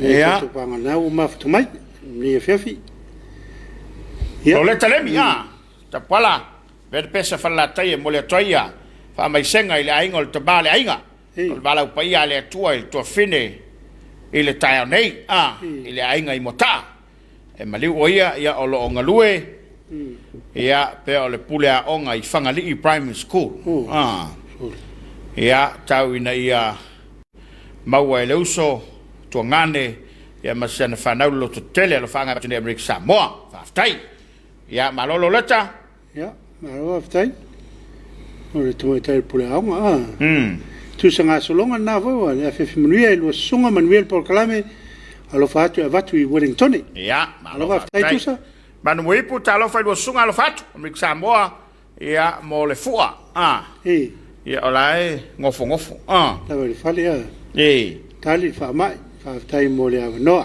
fa tai manu lo fa tai ni Afiafi tero amosa na vo e mafto mai e tato por kalame ia fa pusa reti man fa pusa maroto tu ai lo afionga manuia le unanga alo fatu i melpone malo ia o le sunga ia yosa isa kona me le ma vaenga nai one tai ia i auto i ne yef ia o le winga o le ngol na ma vaenga na ma vaenga nai lo ngi tai o no ngol ma vaenga na faile tai ma nai wa kai sami fa ele ma vaenga le io Filippo Sio na ve fa malo mai ataua alor nga lui lo sunga ta wala va Afiafi ta lo fa lu sa se lu fa mole mole ato lo fanga fa mlianga mole so ifose utina ya vasa lai le sol le wato le valso limito sanga e ina lu tie o mai le tino le telo taimi fa taile to le fa malo long mo utina wa ya le telo ne to sanga le fangele tua fa ina sto sang stelle mo utina al fanga mo utina le vai le uma mai la fa na so se to lo langi al fanga foi vatu mo matu ainga atoa al fanga mo lo mal por kalame kar plesa mo la tuno pele fa tai tau va ya foi le aso i fosse o tua ya vasa wat su limito sanga i tele so sanga on viele aso i fo le tina ya o te ovina fa tai mai ata o ino le saf sili mai tai le por kalame le ma ili ato por pona na wa mai mo ile so lu le so fo le so fa poponga ya e pe ole me foi le tato tu do talalas e ma ese ia ia lava foi tala ia lava ona pine fa mau ona lang soifua ia e te manino le ai malama ia pe foi la ole motule na le nga tai motao tau mesina ke le foi o kala ole nga me yo nga foi ai kulinga le kunga ma singa ma ia ma wai le ngoa ma ia ma le tele a mautala la ia o le tato tu o le tele yo tala ya wa na foi le tele upu o lo ile muanga ngana ma bafta lenga ya ai o le tala la vai e te fa ngaina o le tala o la tele o na pine fa mau ya ma le tala fa ngai ma le taimi ya wa isi la fa tu upu le wo sole ma kwa ese pelar ko inga ngale ngu fa kunga wa le fongon ele lor ko inga o ia le la un ka ya wa ke ile ko inga le la ai poco lo le ngu ya ka le o ngai table foi linga tu la to ti tata le teme a to sa fai e lu lo mi ke ko inga fa pe kuloma ma le sa wori la ko ya sang yo to ina matu fa ska ko upoe ku va war ka ko fogo kai mi mo fa ko akanga ku va se fongo ma kwala le pukile yo ngalum bole ingu lo mal kier koi wa ngale ngo fa fue ya sa fa fue pe lo malelang le la wa ko ngu arge ya fa kat ha ku lo mala woria ya kala ia le wa akor ka kongu ya la le kikilo kwar ko ya e lu marka ya mga ko le wa kila ngo per ka ko kai me le maua a me mo le fakunga upu sole faia ko le fekau ya faia o kila ngo per ka ya mai voi a va fa ngo ya res tanga te pe ole ai fa o kwa ma fa la nga upu ai lo mo tua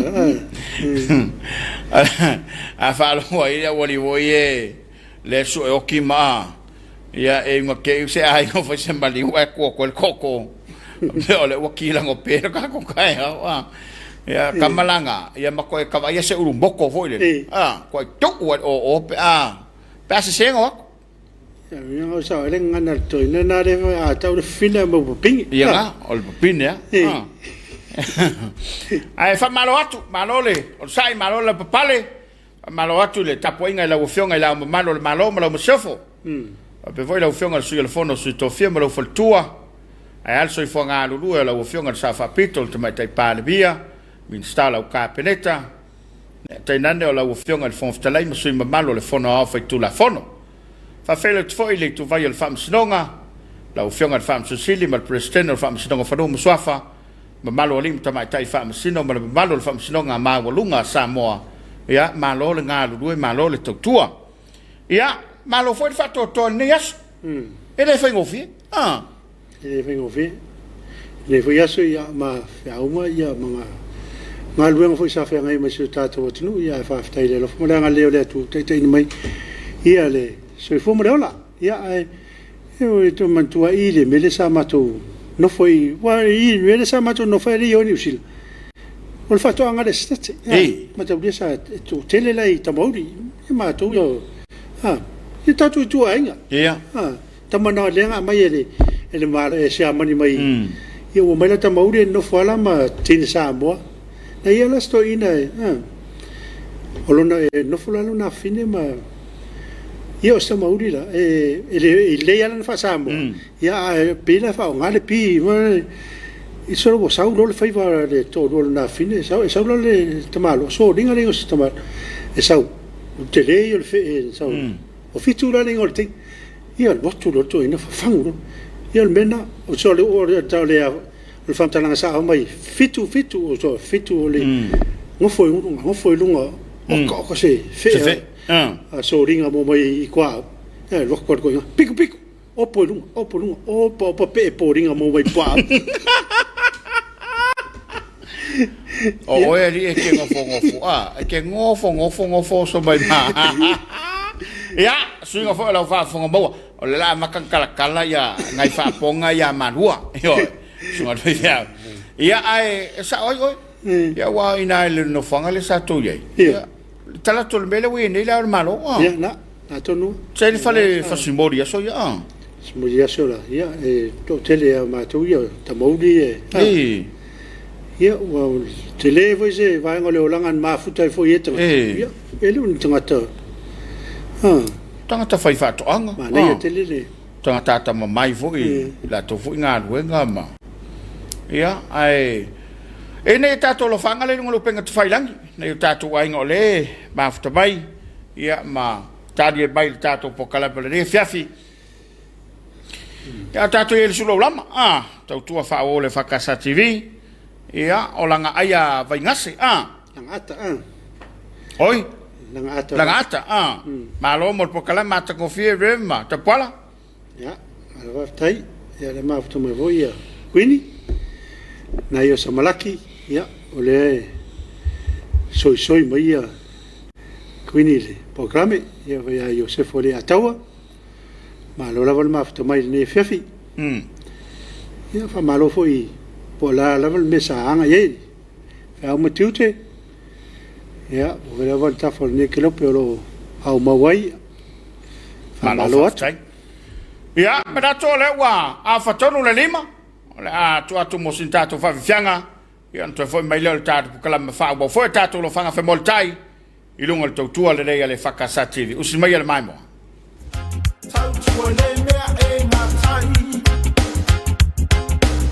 Time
ngaso sikaleki ka ingon mo ai pele lo makua ame sila la oi pakua e semale ai faleanga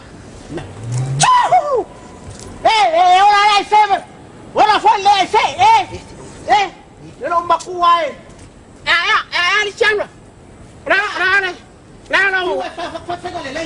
Pega lei aqui, eu vou falar pro coroa. Mas eu fe ai nga. Ya la lai nga. Foi soma boa po. La lai nga fe. Fa to o pe ole kwa mo mai. Ora lei fa aqui, eu mo ai nga mo coroa. Vai ai. Vai com sua mamãe. Ai fa lei ai ba te fia. Ai ba eu fe ai nga fa penga. Ele nga ba lu. Vai me ai no ai me. Vai nga mai le ke mam la male le ya la o mo fa ku la fangau. Ma kwa pai ava fa ya ka ko i pe ava ku ma ko ya uru fe ya ko e tangi mai fore pe cha vai lo uru pe se uru se fe. Ora me ke. Kwai fa mai ai. Ya so umanga ko ai mo la fangau mo ko ru. Ele ba de fo de lo ma ku ma. Vai no. Vai ya. Ko ki changa u fa ya ku le apa ki nga no ko ru kai ile mo anga male maruru polele mai me ka chama ko ai por ko ai la me ko kele yo ko ya men ko ma ka fe ko ke men ko fe la me nga ka kala não ko ba fe fia wala puke aso ele ya cha fia ma ko puke nga ko ai nga ora ra ru ko puke soro nga ko ai nga ora ra fa nga le yo puke ba ko ba fia ba ga la kau nga la ga bola nga fe nga ko ba fia mo ko la mu ko ma fia aso uru puke aso ano ko ma fia ele ka ure mo ma ya ba ya mo ma ko puke bueno maroro venga ko ke o puke ke le pura ya bueno que te tenga ko ai nga ko ke le tengi puke bueno con la marca por que bueno oye ahora con acá puke bueno pasala mu lo foi kakala kulale pa finye vai oye so e kala ko gu não me fofinha, ela fala. Ela que sou bem, vai. Mas não fofinha, ela fala. A culpa não é ela. Vai a cura salar com vai. Papel é cura salar, ela me faz faz. Vai cura salar, ela me faz faz. Agora de fora aí o ele, como é bem, bem. Lá que maquiba. Ela maquiba, mas suenira, vai olha. Vai olha. Mafia. Agora o como mafia, uma pipi lipstick mu quase aqui ele não mais mamãe porque eu sou lá não é eu sou ele lori vai não cama lá eu lá com a cara porque marolo mamãe cama que mamãe que eu lá com a coisa bueno ahora cuando uno ya está con puque bueno puqueoso marolo ahora cuando ahora un cuidado puqueoso porque eu sou meu cachorro, lá com você, melhor e ela não conhecia. Pepe. Agora muito puque. Por a mão, não é. Chega vai. Não coi lá, cama. Bueno. Calma, cama. Oi, lá aqui no coro.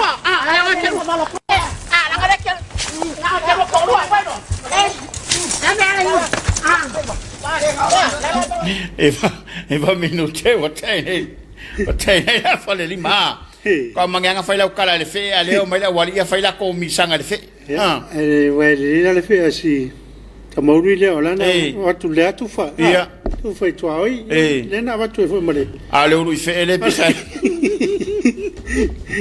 ale kasi le me sa so foi tato tu mo mi sa qua oi se foi mari sole se vai se laula e essa olha cala lá vai mo fin fai cala me ngai le mo fai cala ngoi vam ka opsisi mai foi pedir me fai cala le tato lo fanga i lungo lo penga fai langi le tato ai ngole mau mai tato por cala le Afiafi nia ole Suluaulama fa malo toima fa after yatu lo to after bai ia ile de fo ia Afiafi o tato ala nga fatasi o tato suo o tato terie ia pe ona el to fatta o vao balo ki lang pe salto in savai ia o lele le lupe ia o kule la la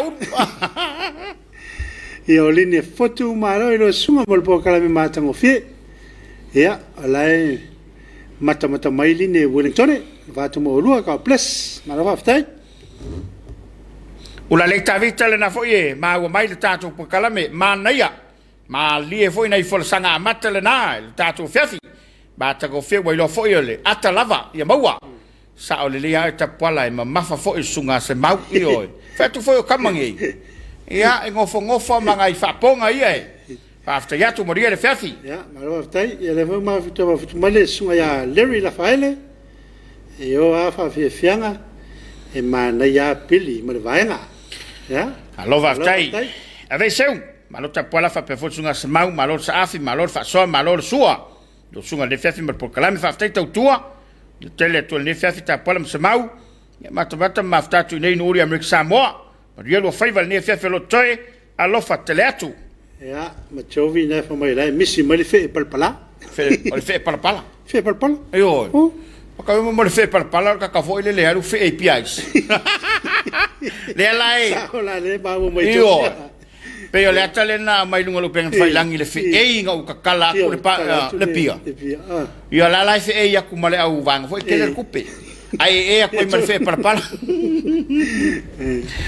Ia, ole tulanga le na ai mata watu le wa. Tu lo lata te mil tato tapena nga fale nganga. Ina ia lava tapena lo finangalo mo tato loto. Ia wale tato tapo inga le fiafi. I le tu laiono. Ia le fu tapena mil tato tofia. Ia, tato tapo inga ne fiafi. Ia, la ave ai le e ka le sifa ton Christian Samoa i le alfanga fenga. I le ro tai tai inga le sunga le fai fia fa no fa inga ia Paulo ai ono. O ia leo le te ia tapo inga fefile tu lai ono. Ia ai o leo ua tapena mai vingo le tua ma le sao tu punanga televau. Ia tapena mai le tato tofi le fiafi. A mai le tato tapo inga fiafi e toi foi mai mo tato falinga ma famlianga soifua. Ia ma tato lo fanga fe mo. Ta e usmai le mai mo il sao tu punanga ma vingo le tua.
Ia sei mapu teisia na ia Samoa nei ngā ruenga ma au le nei aso ma lon whatotoa ma lon sisila ua i wai mea umale manuia ona o le anga ni lei o tātou tapau sidi ai o mai a se o tātou Tapuaiga i o tātou tua i le Afiafi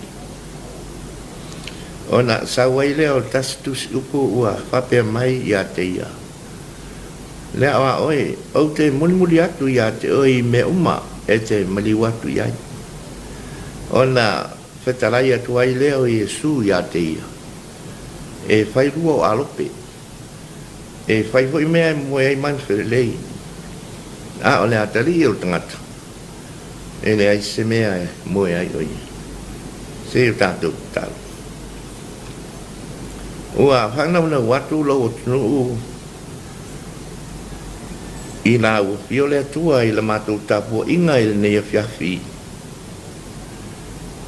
Ina sei e whio mai e ana i lau nganga pa ia. Ma puta ina i mātou umata i tō tasi. Ina i ofo i nātou le nei sa ninga i le awa ma le mi ngao i tau ai.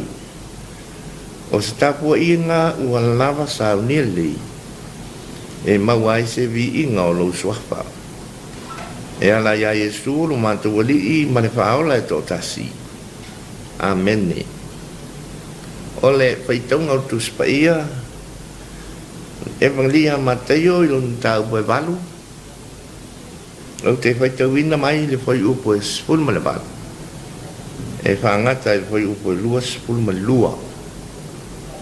Whawhong mai o nisi o whiong pa ia o tātou ali. Ua sirpia Yesu le motu o tangata e tō tele. Ua wanga wangai mai a te ia. Ona whetarai atu ai leo ia o atu i le tasi tu. Ona sawai leo tasi tu si upu. Ua whapea mai a te ia. Lea oa oi. Au te muri atu ia te oi mea uma. E te maliu atu iai. Ona whetarai atu ai leo Yesu ia te ia. E whai lua o alope. E whai hoi mea e mamoe ai manwhirelei. A o le atali o tangata. E le ai se mea e moe ai o ia. Ua whai mai hoi a te ia o le tasi o nso. Le li ie. Tu mai ia te au. So umwa ia lua tanu i lau te maha. A ua whetarai atu Yesu ia te ia. Muni mai a ia te au. Ai tu pea ia i e woti. e tanu i o lātou tangata oti. Whamanuia mai le tua e ala le whaitaunga o lantu spaia. Mea tu mau ia te ia le vi inga nei o i le whao mau. Amene. O le launga sua whamalua le tua le tuma le alo ma le ngang paia. Amene. Fia whao ngā ina le whai upo lua spulu. O le tusi na whaitawina. E a mea matua. O le launga nei Afiafi. O te toi whaitawina. Ona petalai atu ai leo Yesu ia te ia. E whai lua o alope. E whai foi mea e moe ai manwhirelei. A o le atari o le tangata. E ne ai se mea e moe ai o ia. E whai lua o alope. A whamtalai tangata tu stala to maiti. A toa e foi mu tangata whai whangongo. Winga o le ne mea ola. O le alope. Whai mai. O le mea ola e tau wha se. E whai tong fiti. Ma tau wha se. Ia pe whai whai on whapia. O le alope. O le mea ola tau wha walea. Ai po na o le mafuanga lea. A whai atu ai se tasi i se isi. Ai whalong mai le o lo whai atu i ai le tala. E whoringa o se tala e le moni. O na whai mai le au se tangata. Se arope. Ua whatoa umao na whamalo lo e le li whaola le pela. Whamalo lo le au na ale taitai o to se lau. Na mai de supa. E ala ile na o lona whetalai lava. Ua umau na whamalo lo le tina o le awa peteru. Ma ua mai a foi o na turi te moni. Na uru i tangata e to tele. O le vaenga o tusi sa waita wina.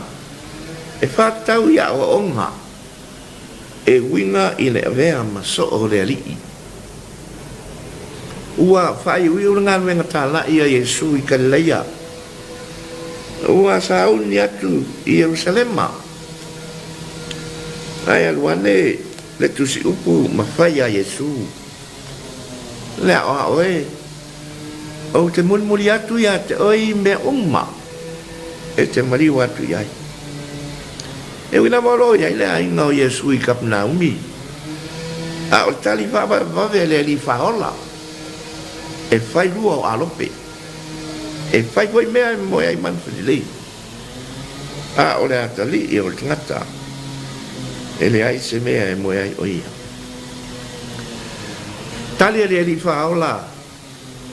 Ki le awa o whawhia mi o tonu o le tula whono.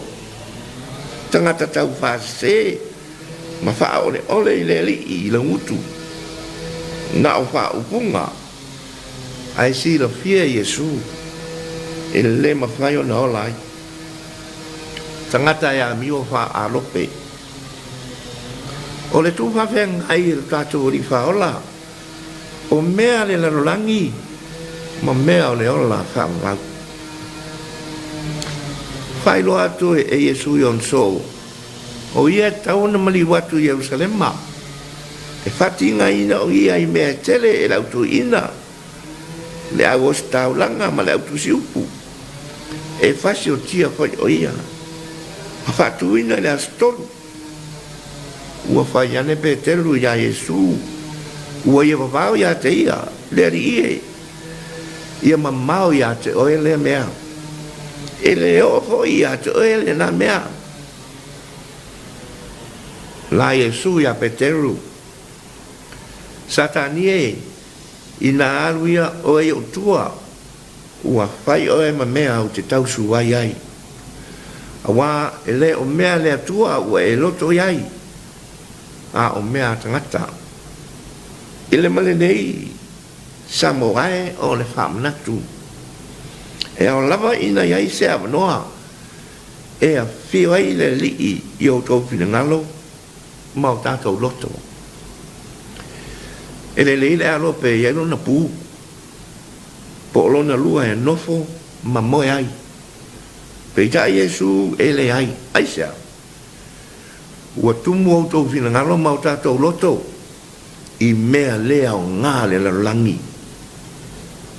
Ua tātou whatua lafo, sina vai pa noa mo le li. E a fio ma tō whai. Whaava vai tātou, ma whaava noa I tātou umai a fio ma tō whai Yesu. Na te whawhoi moe, ma whawhoi foe, lau tō soifua, ma lo mato wala. Na te tapasa ina tātou whiau mga ruenga. A tātou whai unga whai, tu tono a inga, no, le atu no, le malo, company, palapu tonga tu maoti, whapea e kare sia, mo le manuia lau tele o tangata. E le whingaro le atua I le whaalele o le whia muli muli a te ia, I saunoanga matulinga. I au au nanga ma wholafolanga mo tangata, o tātou whai ma whai. Tau langi lava o le whingaro lava lea o le atua. Ai au noa lava se mea o tupu. Ona o le whingaro lava, ma whai unga a le tangata lava ia. O a mio na wha alope, ia tau ma mau ai tātou Samoa e. Samoni, ma o lo moni lava folanga le atua soifua, mo lo tātou wha alaina. Nā whio mai ai, mai a whai ai le tā ulanga tō ngiola, mo le lanolangi an sala. Ua tātou tu e mau ai le awa noa, I lona malo e whawau. Ia I le atua le vi inga, I le neila vasto, e o I ni whawau. Amene. Se o tātou pese el pese o saunia.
o tātou wifo ma talo.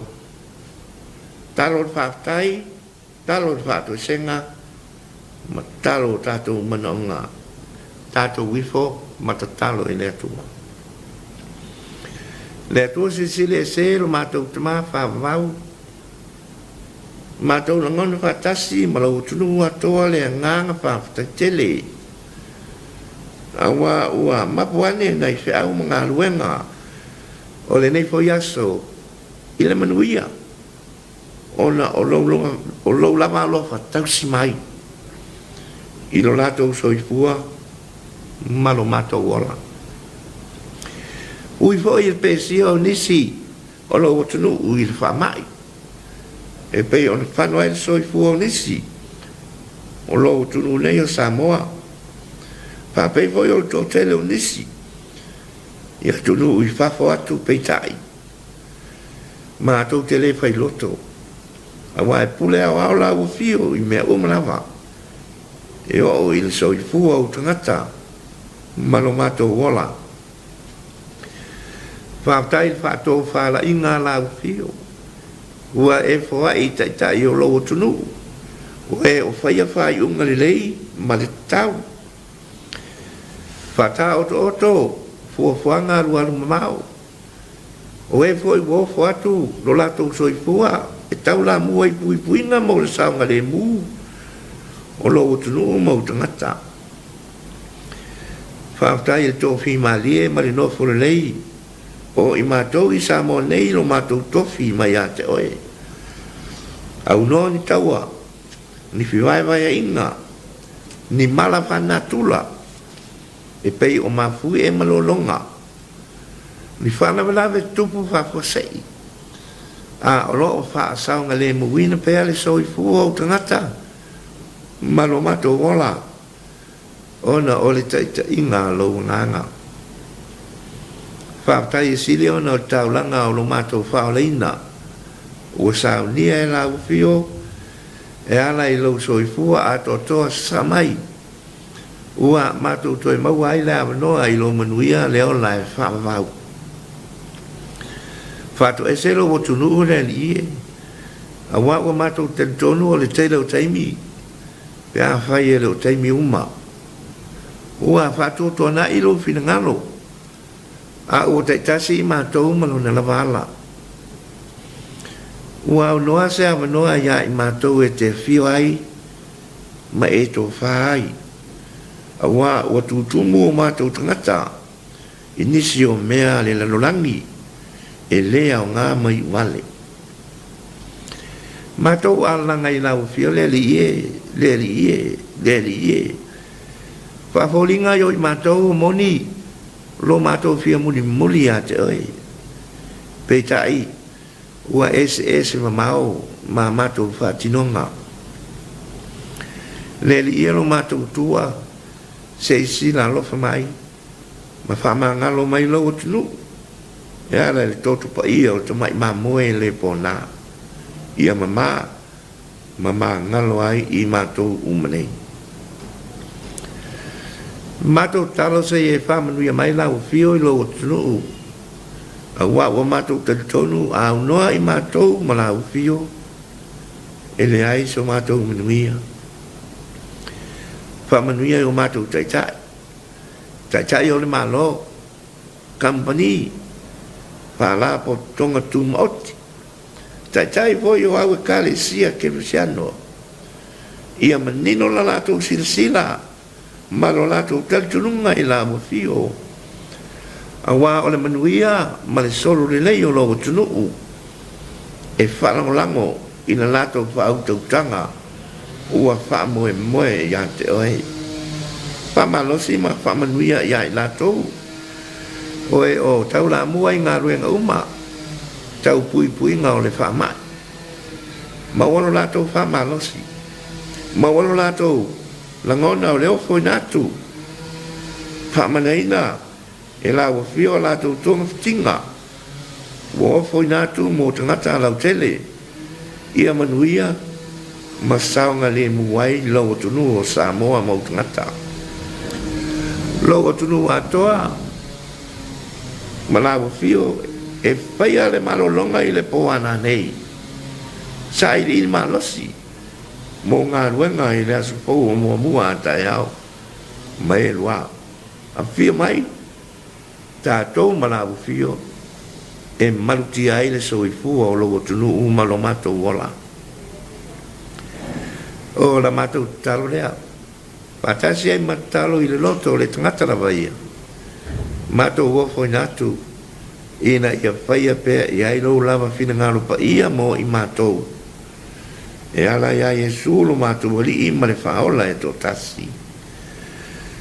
A ole manuia le file mu, le alof tu noa, le alof silsiese, i le male maftanga mla o fiole atu o tō tasi pa ia, le tama, le alo, male ngangsa, ia ilunga le o lo tunu o Samoa, malunga o lau whanau le langi, nei o i le whamau. Amen.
Fiu tena falo le tu lai ono. Yo lele wa malama yungalu. Fa fonga lo tatu tudo. Ye fea le tala le pe ta pena ye lo tatu tofi le EFKS Samoa. Ya.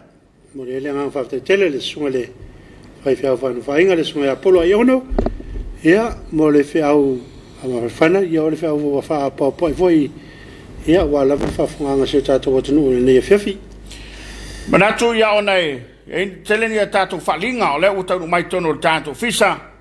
Ia o le la tali watu mo tātou whalinga. Ai whaftai tele atu le tātou tofi. Ia mo le whiau o le tala le lei le rei Afiafi.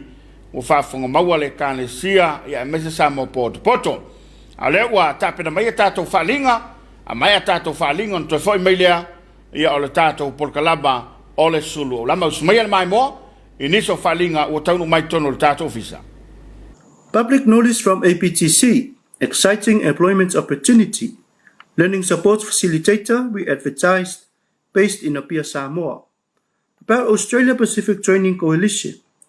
The Australia Pacific Training Coalition, APTC, is a centre for training excellence providing Australian standard training qualifications and skills across the Pacific region. As Australia's flagship technical and vocational education and training, TVET investment in the Pacific, APTC works collaboratively with TVET stakeholders to achieve training delivery outcomes and reforms to Pacific TVET systems. By joining APTC, you will have the opportunity to contribute towards a more skilled, inclusive and productive workforce for the region.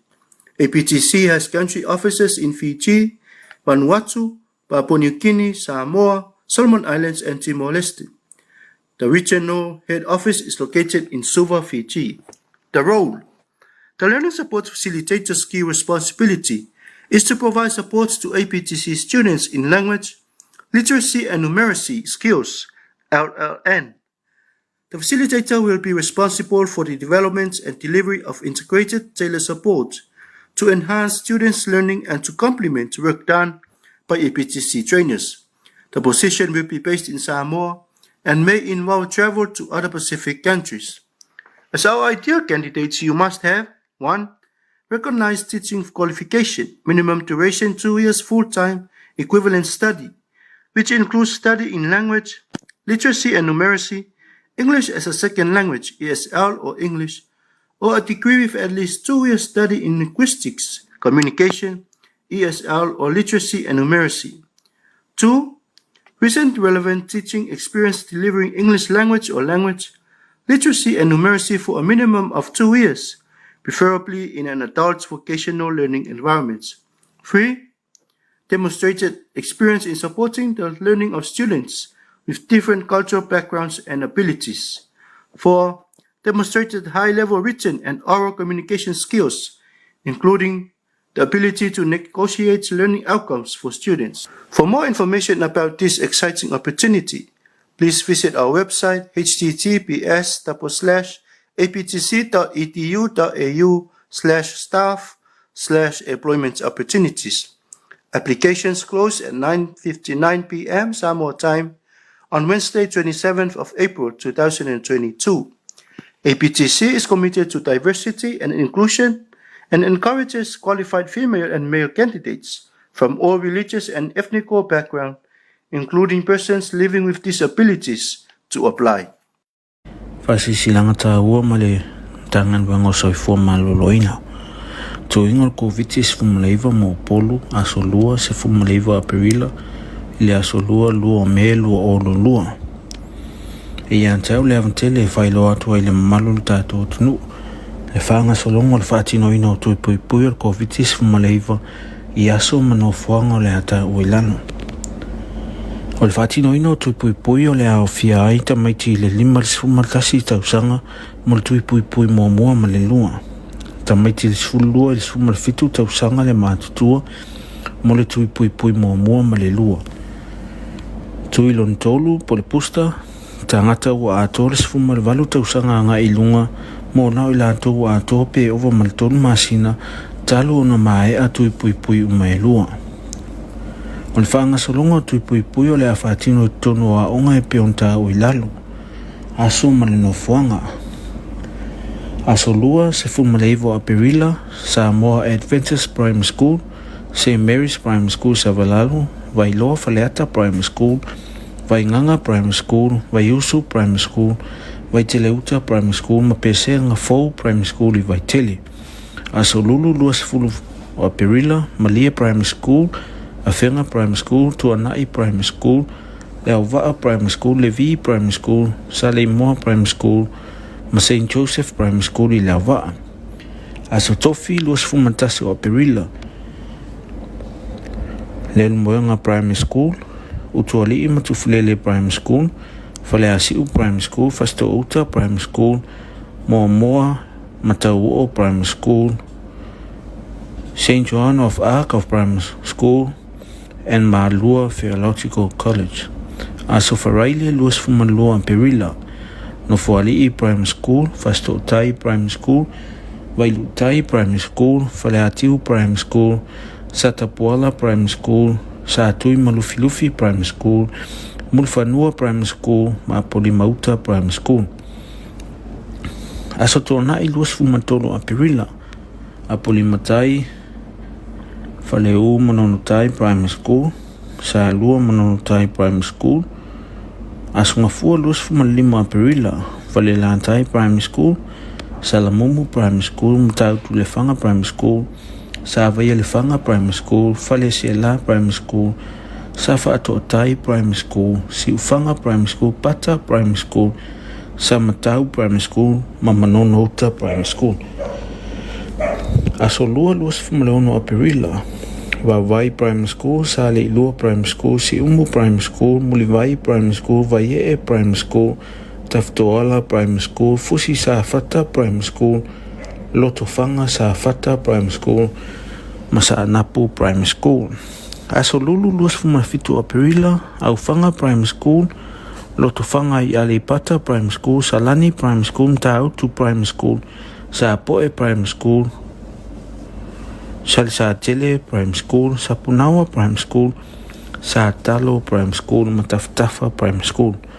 Asotofi luas fumalvalo a Perila, Saleapanga Primary School, Lanomanu Primary School, Wailoa Aleipata Primary School, Ultongia Primary School, Satitoa Primary School, Lotopue Primary School, Sale Aumua Primary School, Samusu Primary School, Tiavea Primary School. Asfaraile luas fumaleivo a Perila, St. Peter's Primary School i Falefa Primary School, Falevao Primary School, Lalomonga Primary School, Sauano Primary School, Uafato Primary School, Mataelefanga Primary School. Asungafua Luo Me, Solsolo Primary School, Salelesi Primary School, Salofata Primary School, Manunu Primary School, Filufi Primary School, Faleapuna Primary School, Masauniatu Primary School. Ona fuanga whapitoa mo tuipuipui o le ata uilalu. Momoa, ofisa o tuipuipui, EPI Building, whafsaangai Masep Marine Mutotua. Lua whalea o whapitoa mtanga luanga soifua mailoloina. Whafsaangai malefale wha matoto Mutotua. Tolu Health Center imtangi ala lua. E whautua ina le mamalo le atunu. O loa lala i awhio anga nei whapea manisi wa onga ile o ta ue le lisi ina ia whaongano whaonga e pe on ta ue lunga. E whaatino aitu i pui fsosoani e whaititi aile so ona pipisi o le whamai pe atumutumu i sino whaonga e tasi. E talo atu le mamalo le atunu. I aso e whaatino ina aitu i pui ina ia mauti noa e whai umalua talifonga malawalu. Whai mo se tau mautanga mai ia mauti noa ia lava le vai e inu. Au mai kopi o le pepa whanau Pol tusi folau e wha mautino ai wha maumaunga. Whaini lava e mama malusi e whaingo fio na wha atino ai le tui. Ma wha malosia le au mai o lo pepa tui. O le mamano le atunu o lo ngase tinga ina i le fiva, tolus fumalvalu tike ripe e sili atu le fua vivela. Pe ua wha maonia wa afir COVID-19 fumareiva. E le tatau o na whaitu i pui sei vangana. O toi malosi ato o toa ma wha maonia e le o toi a afia le whamai. Whamalmole e whailoa se tau soifua pe a whai e aini a afianga tinga aina pe a whai so o se tui po ni ngase. E tau sanga atu nta ngaluenga malenganga maolalo e lau tau lango mahasani ina ia tau fisia pe a pui ngor COVID-19 fumaleiva e pei o le whai o le talifonga, lua mita le vā Malaysi tangata, fufulu ma lima mahalo ese mai no whaanga tumutumu. Mo nisi whamtalanga whamani mole whaafsotai ntanga luenga o le soifua maloloina, ile laina vilifua vatse lau ono wha o. Man Suluaulama sainia le ausa sa mau tupai to le for Dr. Take Nasiri fa tonsilia o soifua maloloina po le ofisa silio pulenga. Public notice from APTC, exciting employment opportunity. Learning support facilitator we advertised based in Apia, Samoa. About Australia Pacific Training Coalition. The Australia Pacific Training Coalition, APTC, is a center for training excellence providing Australian standard training qualifications and skills across the Pacific region. As Australia's flagship technical and vocational education and training, TVET investment in the Pacific, APTC works collaboratively with TVET stakeholders to achieve training delivery outcomes and reforms to Pacific TVET systems. By joining APTC, you will have the opportunity to contribute towards a more skilled, inclusive and productive workforce for the region. APTC has country offices in Fiji, Vanuatu, Papua New Guinea, Samoa, Solomon Islands and Timor-Leste. The regional head office is located in Suva, Fiji. The role. The learning support facilitator's key responsibility is to provide support to APTC students in language, literacy and numeracy skills, LLN. The facilitator will be responsible for the development and delivery of integrated tailored support to enhance students' learning and to complement work done by APTC trainers. The position will be based in Samoa and may involve travel to other Pacific countries. As our ideal candidates, you must have 1. Recognized teaching qualification, minimum duration 2 years full-time equivalent study, which includes study in language, literacy and numeracy, English as a second language, ESL or English, or a degree with at least 2 years study in linguistics, communication, ESL or literacy and numeracy. 2. Recent relevant teaching experience delivering English language or language, literacy and numeracy for a minimum of 2 years, preferably in an adult vocational learning environment. 3. Demonstrated experience in supporting the learning of students with different cultural backgrounds and abilities. 4. Demonstrated high-level written and oral communication skills, including the ability to negotiate learning outcomes for students. For more information about this exciting opportunity, please visit our website https://aptc.edu.au/staff/employment opportunities. Applications close at 9:59 p.m. Samoa time on Wednesday, 27th of April 2022. APTC is committed to diversity and inclusion and encourages qualified female and male candidates from all religious and ethnic backgrounds, including persons living with disabilities, to apply. Fasisilanga tāua ma le tangan wango soifua maloloina. Toinga le COVID fumalaiva mo polu asolua se fumalaiva aperila le asolua lua me lua olo lua. E antau le avantele e whailo atua i le mamalu le tātou tunu. Le whaanga solongo le whaatino ina o tui pui pui al COVID fumalaiva i aso mano fuanga le ata uilano. O le whaatino ina o tui pui pui o le Afiafi ai ta maiti le lima le fumaltasi tausanga mo le tui pui pui mua mua ma le lua. Ta maiti le sulua le fumalfitu tausanga le mātutua mo le tui pui pui mua mua ma le lua. Tui lon tolu po le pusta tangata ua ato le sifuma le valu tausanga nga ilunga mo nao ila ato ua ato pe ova ma le tonu masina talo ona mae a tui pui pui uma e lua. O le whaanga solonga tui pui pui o le a whaatino tonu a onga e peonta o ilalo. Aso ma le nofuanga. Aso lua se fumaleivo a Perila, Samoa Adventist Primary School, St. Mary's Primary School Savalalu, Vailoa Faleata Primary School, Vainganga Primary School, Vaiusu Primary School, Vaiteleuta Primary School, Mapese Ngafou Primary School i Vaitele. Aso lulu lua se fulu o Perila, Malia Primary School, Afenga Primary School, Tuanai Primary School, le Auvaa Primary School, Levi Primary School, Saleimoa Primary School, ma St. Joseph Primary School i le Auvaa. Aso tofi luas fumatasi o Aperila. Le Lumoenga Primary School, Utuali Matufulele Primary School, Faleasiu Primary School, Fastouta Primary School, Moamoa Matauo Primary School, St. John of Arc of Primary School, and Malua Theological College.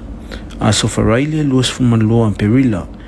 No Fualii Primary School, Fastoutai Primary School, Wailutai Primary School, Faleatiu Primary School, Satapuala Primary School, Satui Malufilufi Primary School, Mulfanua Primary School, Mapolimauta Primary School. Aso Tonai luas fumatolo Aperila, Apolimatai, Faleu Manonutai Primary School, Salua Manonutai Primary School, Aso Ngafua luas fumalima Aperila, Falelantai Primary School, Salamumu Primary School, Mutautu Lefanga Primary School, Savaya Lefanga Primary School, Falesiela Primary School, Safa Atotai Primary School, Siufanga Primary School, Pata Primary School, Samatau Primary School, Mamanonota Primary School. Aso lua luas fumaleono Aperila, Vavai Primary School, Sale Lua Primary School, Siumu Primary School, Mulivai Primary School, Vaie Primary School, Taftoala Primary School, Fusi Safata Primary School, Lotofanga Safata Primary School, Masanapu Primary School. Aso lulu luas fumafitu Aperila, Aufanga Primary School, Lotofanga i Alipata Primary School, Salani Primary School, Mtautu Primary School, Sapoe Primary School, Salsatele Primary School, Sapunawa Primary School, Satalo Primary School, Mataftafa Primary School. Aso tofi luas fumalvalo Aperila, Saleapanga Primary School, Lalomanu Primary School, Wailoa Aleipata Primary School, Ultongia Primary School, Satitoa Primary School, Lotopue Primary School, Sale Aumua Primary School, Saamusu Primary School, Tiavea Primary School. As Faraile luas fumaleiva Aperila, St. Peter's Primary School, Falefa Primary School, Falevao Primary School, Lalomaunga Primary School, Sauano Primary School, Uafato Primary School, Mataelefanga Primary School.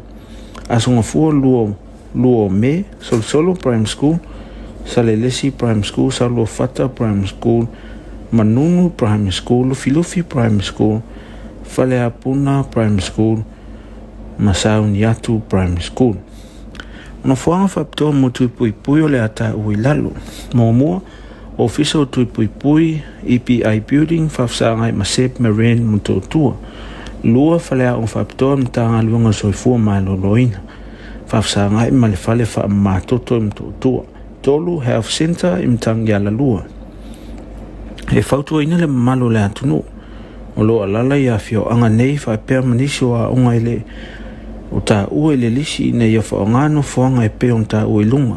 E whaatino aitu pui fsosoani e whaititi aile so ono pipisi o le whamai pe atumutumu i sino whaanga e tasi. E talo atu le malo le atunu. I aso e whaatino ina aitu pui ina ia mauti noa e whai umalua talifonga malawalo. Whai momo se tau mautanga ma ia mauti noa ia lava le vai e inu. Au mai kopi o le pepa whanau Pol tusi folau e wha mautino ai wha maumaunga. Whaini lava e mama malusi e whai ngofio na wha atino ai le tui. Ma wha malosia le au mai o lo pepa tui. O le mamano le atunu o lo ngase tinga aina i le fiva, tolus fumalvalu tike ripe e sili atu le fua vela. Pe ua wha maonia wa afir COVID-19 fumreiva. E le tatau o na whai tui pui sei vangana. O toi manosi ato toa ma wha maonia e le o toi a afia le wha mai.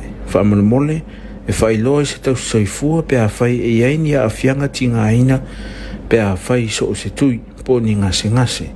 E tau sanga atu nta ngaluenga malenganga maolalo e lao tau lango mahasani ina ia tau fisia pe a pui ngor COVID-19 fumaleiva. E pe o le whai o le talifonga lua mita le vaa maleisi tangata fufulu mama lima maalo ese mai no whaanga tumutumu. Mo nisi whamtalanga whamalmole whaafsotai nta ngaluenga o le soifua maloloina i le laina vilifua vatse lau ono wha o ma le whaaloa lava sa inia le ausa sa mau tupai to le 4 Dr. take na seri whaatonu sili au le soifua maloloina po le ofisa sili o pulenga. Fasolima milu tele wa te nei le tulai ono. Mai mo whaafonga le tātou te do ia il tawalanga mai ni somtanga ruenga pe mtanga ruenga soifua maloloina. Ia whapefoi la le wharinga taua mai le PTC. Ia o stasi lava o nanga taua tele tono le tātou te do. Ia o aonga whaawau. Ia wā tūpulanga ia mai se le tō tele o lo sa ili ni ngā ruenga. Ia manaya na ia vanoia. Whalau tele ili sila fia mani loa. Ia se mau o le whaua. Tāpena mai ia whamnia ngā soifua. Ia, nei tāpena mai ia whamnia atu na soifua le sunga li whawhiau ia Tavita Pūl. Whamina tuina le soia. No nā sa whanau. Ia, manu te loa sa whanau. Lau sunga le whawhiau. Ia, o le ala mai mo mai le tātou te do i whamnia ngā soifua. Wa tanu mai tono le tātou fisa. Ia, mai anto e fo mai lea whaawau le tātou pokala me o le Suluaulama. Usu mai ala mai moa.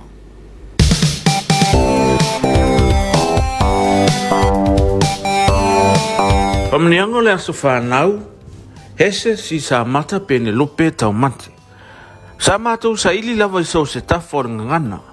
Se tau au manongi o upu anoa se ima manu ai se whawhitai. Ono le nei aso tāua. Pe ta i lei se si upu ngangana e tutusa ma le whawhitai. O le mātou whapea i fole i o mātou roto. Le tuai, whawhitai lau mea lufa tangata. Ua e whaata mau a inga ina ai le nei a inga. Whawhitai na we manatu mai lo mātou whātau wā. Wa fua i ona e whamanuia e a wala mai lau fua i tangata. Ia tū mau i lau fio le vi inga e whāvau. O le soe ato ai le rua i tausanga o le afini. Hese si sa mata. Whamrianga mo le aso soifua. O le tina peleina, ia vasa alai, o le vi salik moa. E vivi a ela o loto i le alii, le atua le tamā le alo ma le nganga pa ia, ona o ngā ruenga mamana o na ao malo na silisili ese, ina ua mawhai o e le tina, o na aulia mai le aso whapitoa le nei na e soifua mai ai. O upo le tusi, o se tina le lei ua sililo na tau i peni na tau tele, mātou te mimita, Mao mātou mana tuapea, loa lofa whātina ia i mātou. Mātou te whaamanu atu lo waso soifua, tina vasalai, o le so wa atoa iai, le valu se fulu ma le lima o tau sanga. Ewi wa le mawhaia na mātou malangatu mo lo waso fia o no tūlanga o fe malanga inga, ai tali tonu, o lo tātou whaila i peilu mo le atua i tālu sanga mo lia. Mātou te alo fatele mo oele tina, o le tatalo whaatau anau i le atua, ia vawe mai saso tātou te toe whelo i ai ma oe tina pele. Whaaftai mo lau tau singa mo i mātou uma, o le nei ua mātou manuia, ma ai ai a mātou whanau, ona o lau tau singa, o lau fau o lau tua lalo, o lau timai, ma lau whaatonu ia i mātou. Ia malu tia pea oi a awalofo Yesu le anga alofa mamana, ma walo malo siletino ma le mafau sili le nganga. Alofa anga le mawai mo oele tina pele, mai lau whanau umalawa i Samoa, New Zealand ma Australia, o whanau a lau whanau, ma whanau o whanau a lau whanau. Ai sili o walo whaanga mo oe mama, ia manuia lo valu se furuma le 5 tausanga i le so.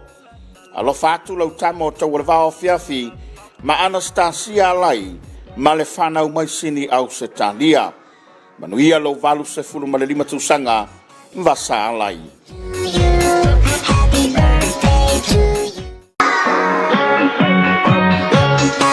Whamrianga mo le aso soifua, o le tina peleina, ia vasa alai, o le vi salik moa. E vivi a ela o loto i le alii, le atua le tamā le alo ma le nganga pa ia, ona o ngā ruenga mamana o na ao malo na silisili ese, ina ua mawhai o e le tina, o na aulia mai le aso whapitoa le nei na e soifua mai ai.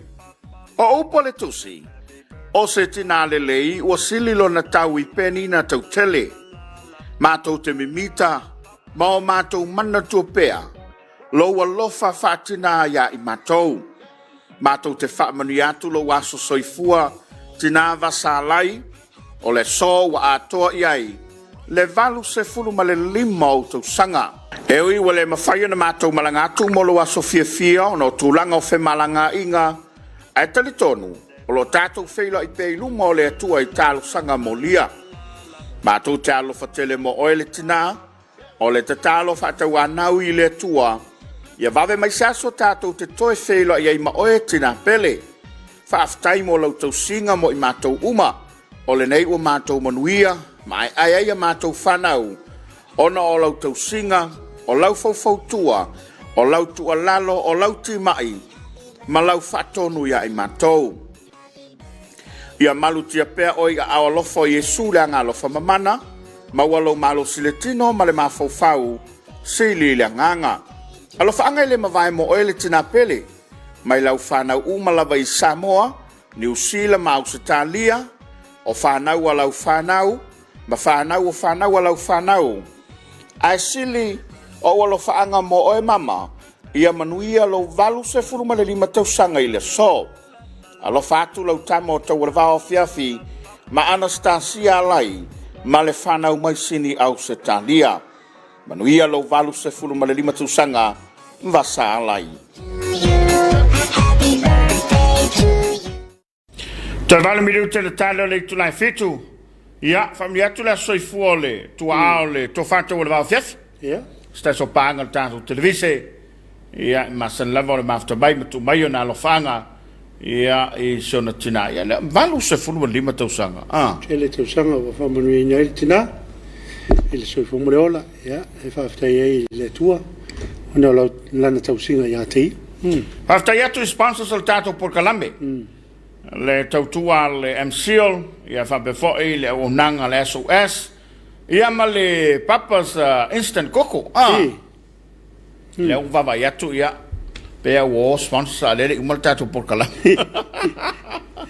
Whamalo atu. Ia ilo tau lango lango mai. Awane ngali atu oe. Tāle fitu e mai mora sa mo tau longo. Afa le valu ia e mai mora le tato sale pule. I le fefidei. Ia e mafuta mai ai niso min star ka pereta. Ia wale fatalanoanga i lungo le tato por kalambe. Fa malulu atu i le malu telo tato toro. O la tolo fanga fe molte mai. Ia ono le tato temi. Ia wapopo ma wala tafo ina fa maia. Ia mo vole nga fa tele le mo si tato tunu. Ia le ana mai mo mai malango ina tato por kalambe. Ele ne Afiafi ia manu teleina ia nisio feau mani tiute o tōre ne Afiafi. Aone ngari ia te oe, tā le walu o tau o nā, ta apema, ngā solo iainga, tā se fulu, ia ua toi fōi le tunu loka le wala, whasana toi whiawai. Ia ai, manu te rina ni whefta toi whilei tā mal to whasa mau, sunga whiau ia korseta, ia tātou toi whilei le sāle pule le afo le walu.